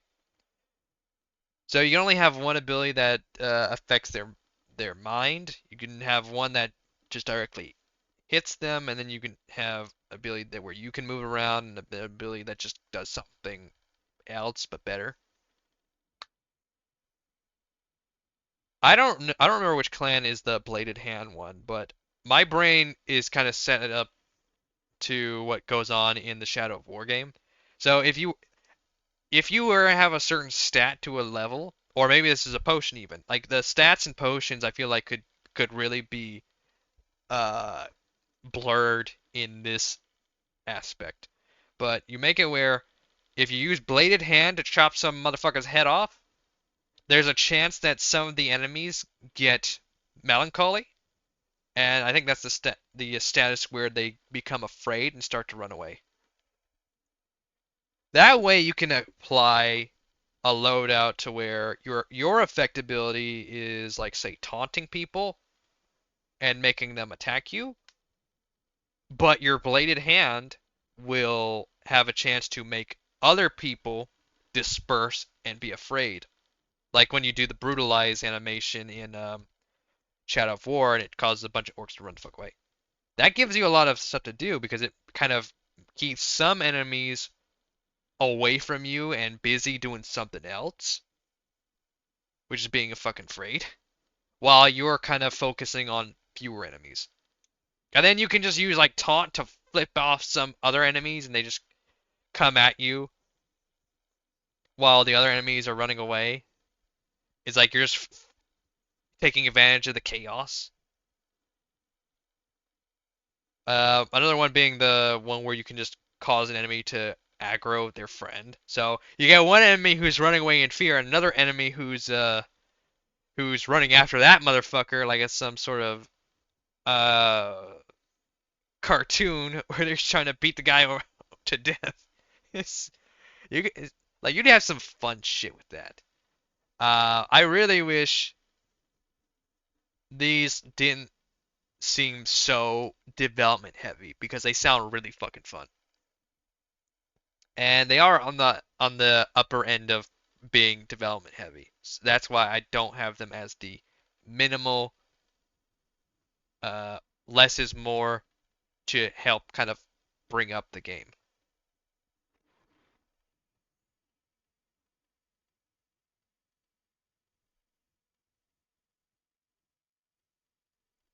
And and of course some of that also kind of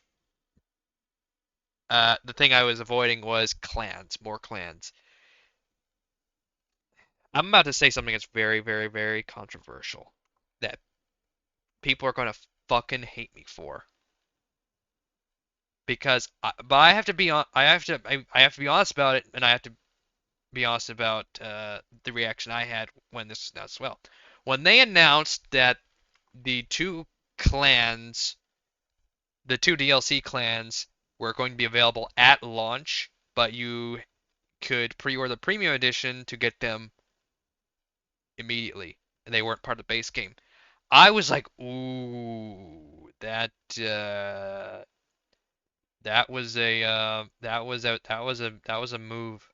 That was a bit of a move. Probably not a good move. And of course, everyone was like, that we don't want that. You have two finished clans that you're going to release in a $90 version of the game. But let's be honest, they were gonna be DLCs that you could buy separately, just like the expansion pass. So it's not like you had to pre-order the $90 version of the game to get access to those clans. Most likely, game would have came out, you could purchase the expansion pass individually, and you could have purchased one of the other clans individually. Most fucking games that have something like that, that's what they do. So it's quite likely that's what could have happened. I feel like doing that at launch was a bad move. That was a bad move. But I don't think doing that period was the bad move. I think what was the bad move was during development they decide, okay, hey, these two clans, we're gonna put them in the game. So what we're gonna do is we're gonna develop them in tandem with the fucking base game. What they should have done was not worked on those clans yet until they were certain they were gonna finish everything they wanted to do in the base game and provide that base experience that everyone will enjoy and make them go, "Oh man, I wish I had more clans to re-experience these things with and do different things for." You know, so imagine if the base game had released and you just had the four clans. I don't think anyone would have really thought the game needed like the game could have benefited from more clans by way of, oh man, there's so much I want to replay and try to do differently with a different clan and see how the game reacts to it. Obviously, that's not something anyone is really thinking about right now, even with six clans. So with four clans, it just, that's not a big deal. So they don't spend that time trying to develop the two clans that they had to roll into the game. They spend that time adding more side content, adding more features, adding more quality of life things that they don't have to add in at post launch, but at launch. Maybe you get more refined RPG elements. Maybe you get more of a resource system. Like the time and development resource put into those clans could have been put towards other things in the base game. Because let's be very honest. Them giving away those clans was more of a detriment to their business than people paying for it as DLC. And this is how I mean by it. So if they had held off on developing those clans for like the last polish phase of the whole game, and the game had all these features that people, maybe not all of the like, of course not all the features, but more features that people really want out of this game that could still make it in if people just provide solutions instead of more fucking problems. Then the game would come out probably in a better reception, and Chinese Room could say, "Hey, you get the premium edition, you get a sort of pre-order for the story expansions, you get the like cosmetic stuff, and when they're ready, you get these two new clans confirmed becoming. They're not done yet, but you'll get them when they're ready."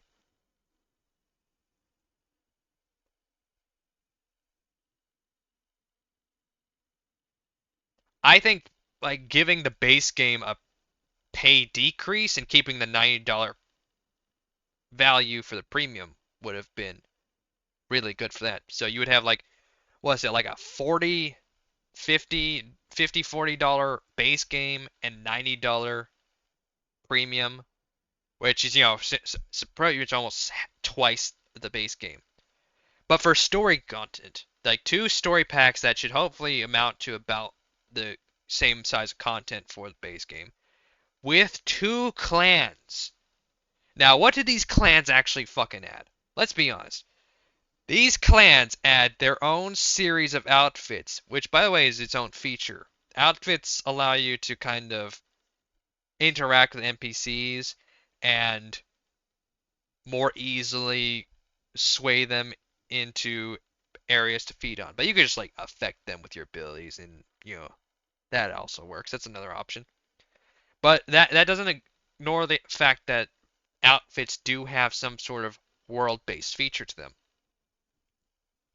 You get your own outfits that people already seem to fucking love throughout the whole game. You get your own outfits for those clans. They get their own fully developed abilities and passives, fully animated, with full support to synergize with any of the other abilities that they are compatible with. Those clans get their own fucking NPC trainers, fully designed, fully voiced, that you can interact with. I think one you can even fucking romance. And speaking of voices, the main character will have instances where they can do dialogue interactions based off the clan they have. They're like just kind of like Cyberpunk. They're not really impactful, but they're just like world building, kind of character building sort of thing. But it's still voiced. It's voiced and it's there to allow the player to go like, I'm part of this clan. The development put into those animations and abilities and effects for those abilities to make sure those abilities work with everything else. The NPCs that were the trainers that were added in to facilitate those clans slash abilities and have a little bit more interaction through a voice actor for each of them. And the voice actor for the main character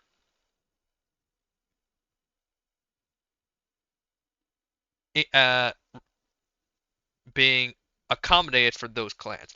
And let's not forget Fabien also having at least some level of voice acting done in response to those clans. So people are very ignorant to how much was given to them for free. They do not think about how much was just given to them and really probably deserve to be put as paid DLC. The only dumb decision I see in this is the Chinese room decided to develop 2 DLC clans before the base game was fucking done. And then they were open about it. Of course, they shouldn't have been silent about it and be like, oh, hey, we finished these clans and we're holding them back, because that's when you get people who are like, oh, hey, you're just holding back content in the game to make more money. No, what they should have done is prioritize the base game before adding in more clans. Because then they just put themselves in a fucked up position to where, oh, hey, yeah, the clans are done, but you gotta pay to get access to them. And people weren't happy about that, especially since they used that to announce the premium edition rather than being very overt that they were going to be sold separately. Which they most likely would have been. Just like how the expansion pass you can get separately now. And one that takes away profit for them, that will ultimately hurt any support they have for supporting the game itself, because they need to get paid. As well as, I am afraid that this kind of shoots the idea of clans being added in the future in the foot. Because a lot of I've seen like the top 3 clans people have been wanting to be added into the game as Malkavian, and Gangrel, and Nosferatu. Gangrel and Nosferatu being the ones I would love to be added in. But let me just kind of start off with this. So if they were to add Gangrel in, it's the same thing I've said with the other 2 clans. You have to add in an NPC who is facilitating the training of that clan. You have to get the main voice cast to interact or like have like a couple lines of response. Well, like the main cast to respond accordingly that they are of that clan and they are taking on the characteristics of that clan. Fabien responding to that clan. Every other fucking character you interact with that acknowledges you are of a different clan, they need to have at least like one or 2 lines of, oh, you're part of that clan. The abilities have to be fully developed, fully animated, have effects added to them. You have to test how well those synergize with all the other abilities. You have to add this line of outfits. Like you have to add this whole line of outfits for that clan. And you also have to kind of add whatever sort of underlying feature that NPCs react to those outfits with. So there's a lot going into just one clan, let alone 2 other clans that would probably be the most fucking difficult to add into the game. That being, well, and the experience still being really, worth it. One being Nosferatu. Me playing Nosferatu currently. So with the Nosferatu, you have to fuglize that fucking face so much. And with Nosferatu, them being out in the open in interacting with people too much tends to put the Masquerade at risk. And I would dare say you don't have to make Fire ugly. They could just look more demonic and badass looking. You don't have a sewer system, but you don't need it because guess what you do have? You have the rooftops. So if it were to emulate the kind of experience from Bloodlines 1, you can't spend so much time on the ground. You have to spend time on the rooftops and you stalk your prey. That seems cool, but that's definitely more work than just any of the other clans. Then you have to voice act. Everyone has to have some sort of interaction like, oh fuck, what are you? They have to say something about your appearance and something about you being just this really fucked up looking creature. The outfits. Of course, you got the outfits that also probably have to look very distinct for that clan as well. And then you got their own abilities as well. And I looked into the categories of abilities that are like amongst those clans. Um, Obfuscate and Potence are pretty much already in the game, but even so, the ability stuff be unique unto Nosferatu themselves. Animalism is not in the game, and Animalism and Protean are very foundational for Gangrel. Then you got a bunch of other fucking abilities from Malkavian, but we'll go into that later. Something I do want to note is something people aren't being very appreciative of is that a lot of the abilities, not all the abilities, in the skill tree are named after abilities that are in the actual tabletop game. So Lightning Strike, uh, the Thousand Faces, Scry of the Souls, things like that. Those are actual fucking abilities in the tabletop game. I I can't I don't remember if they're exactly the same as the abilities that are in the game, but the fact that they had that kind of attention to detail should be very much fucking appreciated. And again, is another bit of proof that they had some thought and consideration put into that aspect of the game. I've just been highlighting in the instance with the DLC clans that they don't have the best business tactic in okay, we need to work on this before we work on that. But moving on. Nosferatu clan, very, very development heavy.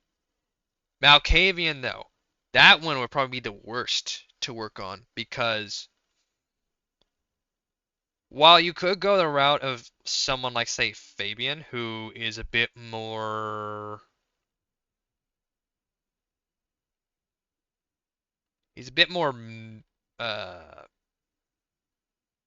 coherent. And Bloodlines 1, you can just spout utter fucking nonsense. Like, most of your dialogue probably makes no sense whatsoever. Or they spoil shit in the game and you don't know it yet.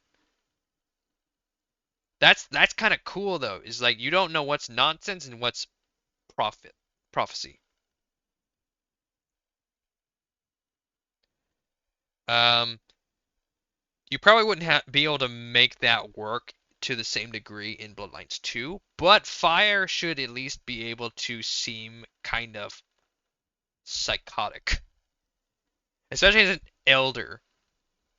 Like I would love to see an elder Nosferatu. I think that's fucking awesome. But an elder Malkavian, they should either be super psychotic or well enough put together while still having this kind of I see into your soul kind of vibe. Oh yeah, I didn't even touch on this, but each clan in the base game has their own unique melee animation. All six clans have their own unique melee animations. They have their own unique melee stance when you see their hands, and they have their own unique melee animations when they're doing their melee.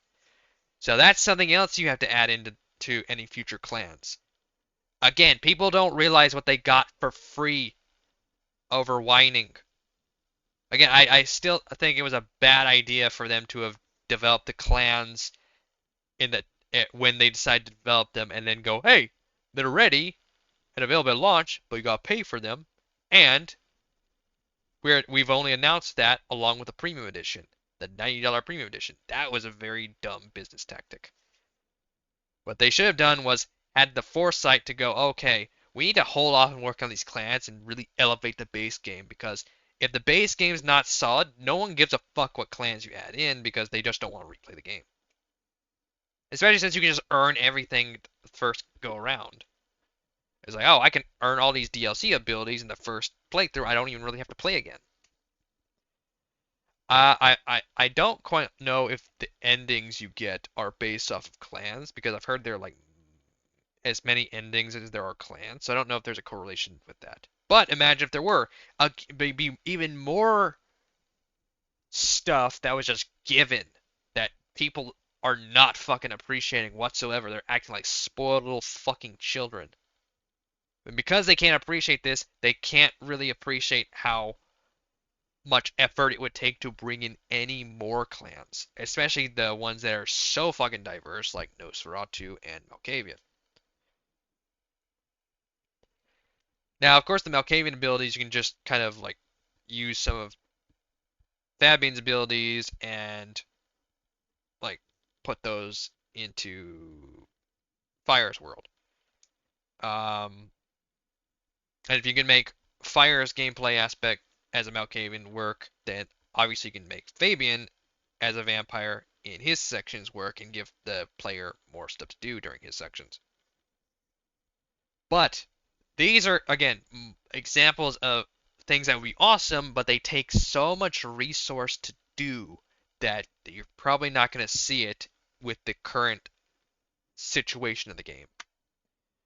You might not see these clans have, oh, they don't have to do all that with dialogue, just give us abilities. You don't mean that, you fucking lying cocksucker. If everyone's whining that you don't feel a lot of RPG impact, or you don't feel like your clan you're playing is like properly represented, then no one's gonna be saying, oh, we'll put less of this clan in there and just give us the abilities. That's just fucking stupid. But I would love to get these clans put in. I am sad Gangrel's not in because I like the Gangrel. I researched the Gangrel. I looked at their abilities. I would want fucking Gangrel. I would pay for Gangrel to get added in. I would love that. And also you get the NPCs who have to be trainers for those characters. You already get those clans for Nosferatu and Gangrel in the game. You get NPCs of those clans in the game, so the fact that you can't even play those clans is pretty sad. But I would like to think that maybe those are clans that they were still working on and will eventually add in. But these two clans that they made DLC, they were just kind of jumped the gun like, oh, they're done, everyone, they're done, you can get them now, but we gotta have them as DLC. They should have just like not developed those fucking clans, or not pulled the card of, hey, we're rolling them in as DLC. No, you should have just announced, hey, we're adding 2 new clans to the game at base. And that just made people go, wow. But if they had been DLC, then they released, like, let's say a month apart. Then, like, next month you get one clan, and it gives people encouragement to play the game again with a new clan or play with these new abilities. The month after that, same thing. And then you've already knocked out, like, 2 months for how long it's going to be to the next story expansion. That keeps the energy and engagement for the game alive, and it buys you time to work on other things like performance, um, quality of life content like side missions. Especially if you had worked on that instead of the fucking clans. Fleshing out certain mechanics like feeding and Masquerade, and you would have had a much better experience if you prioritized that. Which they can still do. I have faith that they can definitely do it, especially since they fucking, within just the first week of the game, they already got 24 more fucking accessory items in.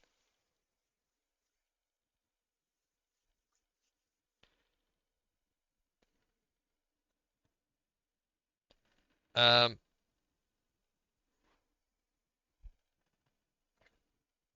but I have faith that they can do this. I have faith that they can bring up the game in more of what people are knocking them down about. And just today, because guess what? I want to touch on this. Everyone's like, oh, well, it'll be fine with mods. Mods don't make a good game. A bad game with mods can always be fucking fun. Mind's Eye with mods, as fucking catastrophic as it was, and it still is. You put some mods in there, everyone will forget about it and they're just gonna have a fun time. Does that make it a good game? No. No. It just becomes more fun with mods. So mods do not equal a good game. A bad game with mods can be better, but the game itself is still bad. And it just encourages developers to be lazy. It encourages bad behavior. Let's stop encouraging bad behavior and start encouraging good behavior. Both from the community and from developers. Also publishers, but publishers will never learn, so fuck them. The only people who matter in this are the community and the developers. So mod support, as great as it is, nothing against mods. Work on the game first. This is where Starfield has fucked up. They're not doing enough to dig their game out of the fucking hole, the crater that they just think is fine where it is. So they're just like, hey, you support mods. Sometimes have you pay for them, but support mods and make the game what you want. No. They should work on the game at its core, and of course, mod support. But at its core,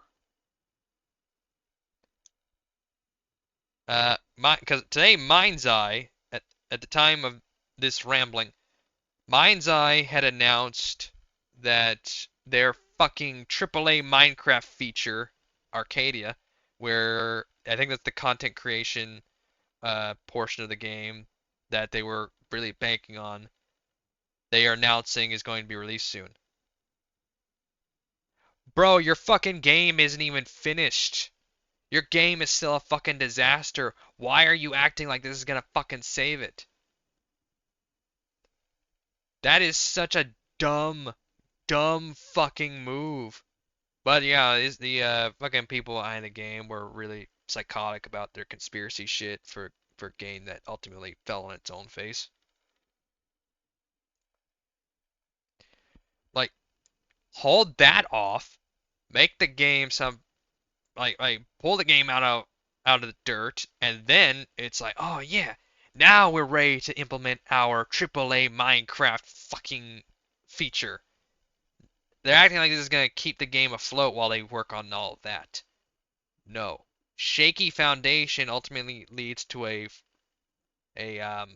fallen skyscraper. So don't do that.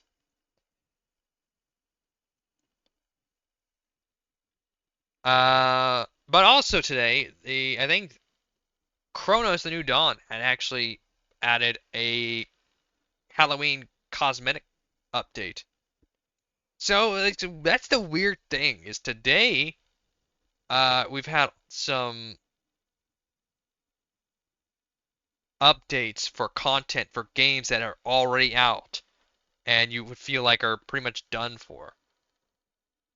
And they're updates that add more to the game, even though though one's cosmetic and the other one's content creation. So we live in that age where the video game doesn't have to be done when it hits launch. So if people are ready to fucking condemn it before it even releases, what the fuck is the point? Uh, Also, there was a sensitive time with the game releasing like a week before Outer Worlds 2, and then not long after that, Arc Raiders. Outer Worlds 2 being the Obsidian RPG that everyone fantasizes when they go to bed.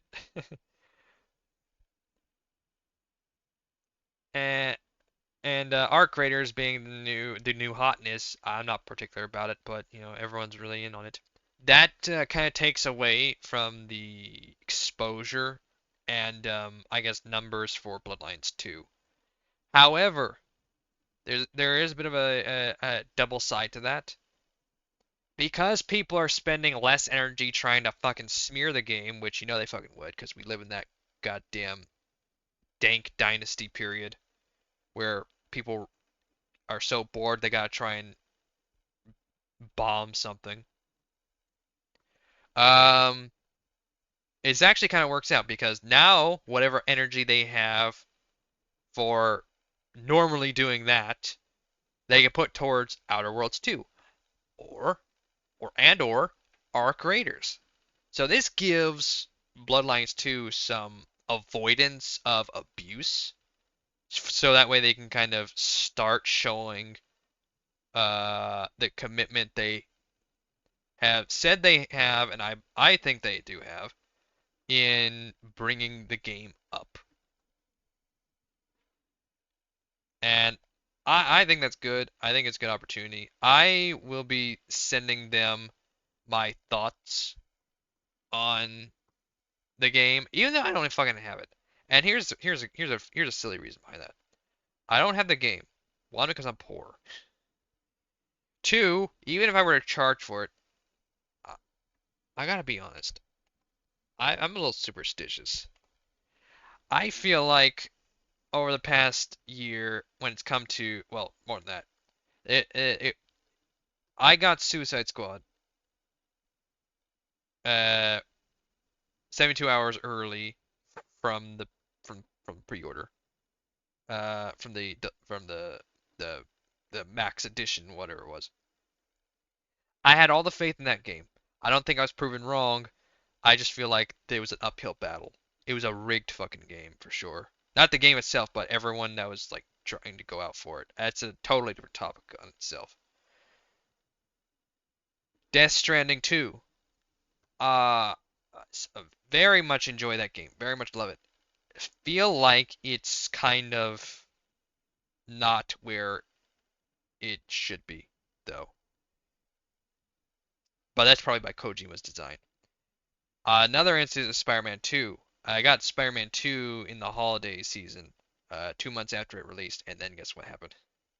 Well, Insomniac got hacked early, like mid to early December, but still. Uh, that game ultimately just kind of stagnated really fast, really hard, and is just kind of disappointing where it is now. I feel like if I were to get Bloodlines 2 right now, it would not get better. It would just get worse. And funny enough, like just yesterday when I was thinking about this obsessively, guess what? They released bug fixes and 24, I keep saying it, 24 accessory options. And they talk about how they are committed to adding in more quality of life features. And my thought is, right.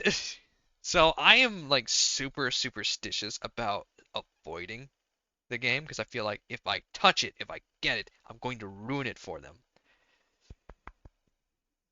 But I'm tied over for now with the OG Bloodlines, and I might actually find an opportunity to get around to Dishonored uh,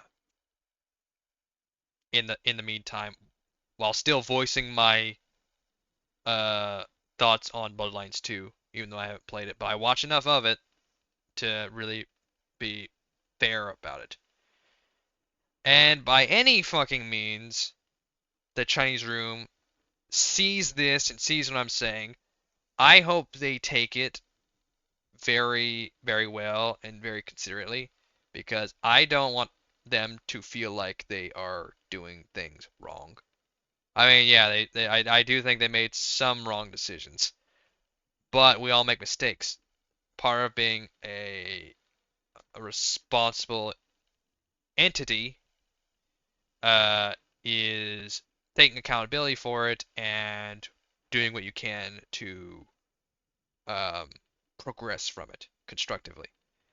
A lot of us kind of skip that developmental course in our fucking toddler years. We still want to act like that even if we're like in our 30s or 40s. But the Chinese room, I hope they uh, find the inspiration and drive to make all these things for the game they want to provide to people work and get out there. And it'd be really awesome if like the minimum features that I talked about could like fit within their development schedule. Because as someone who really wants to be in the industry, I can understand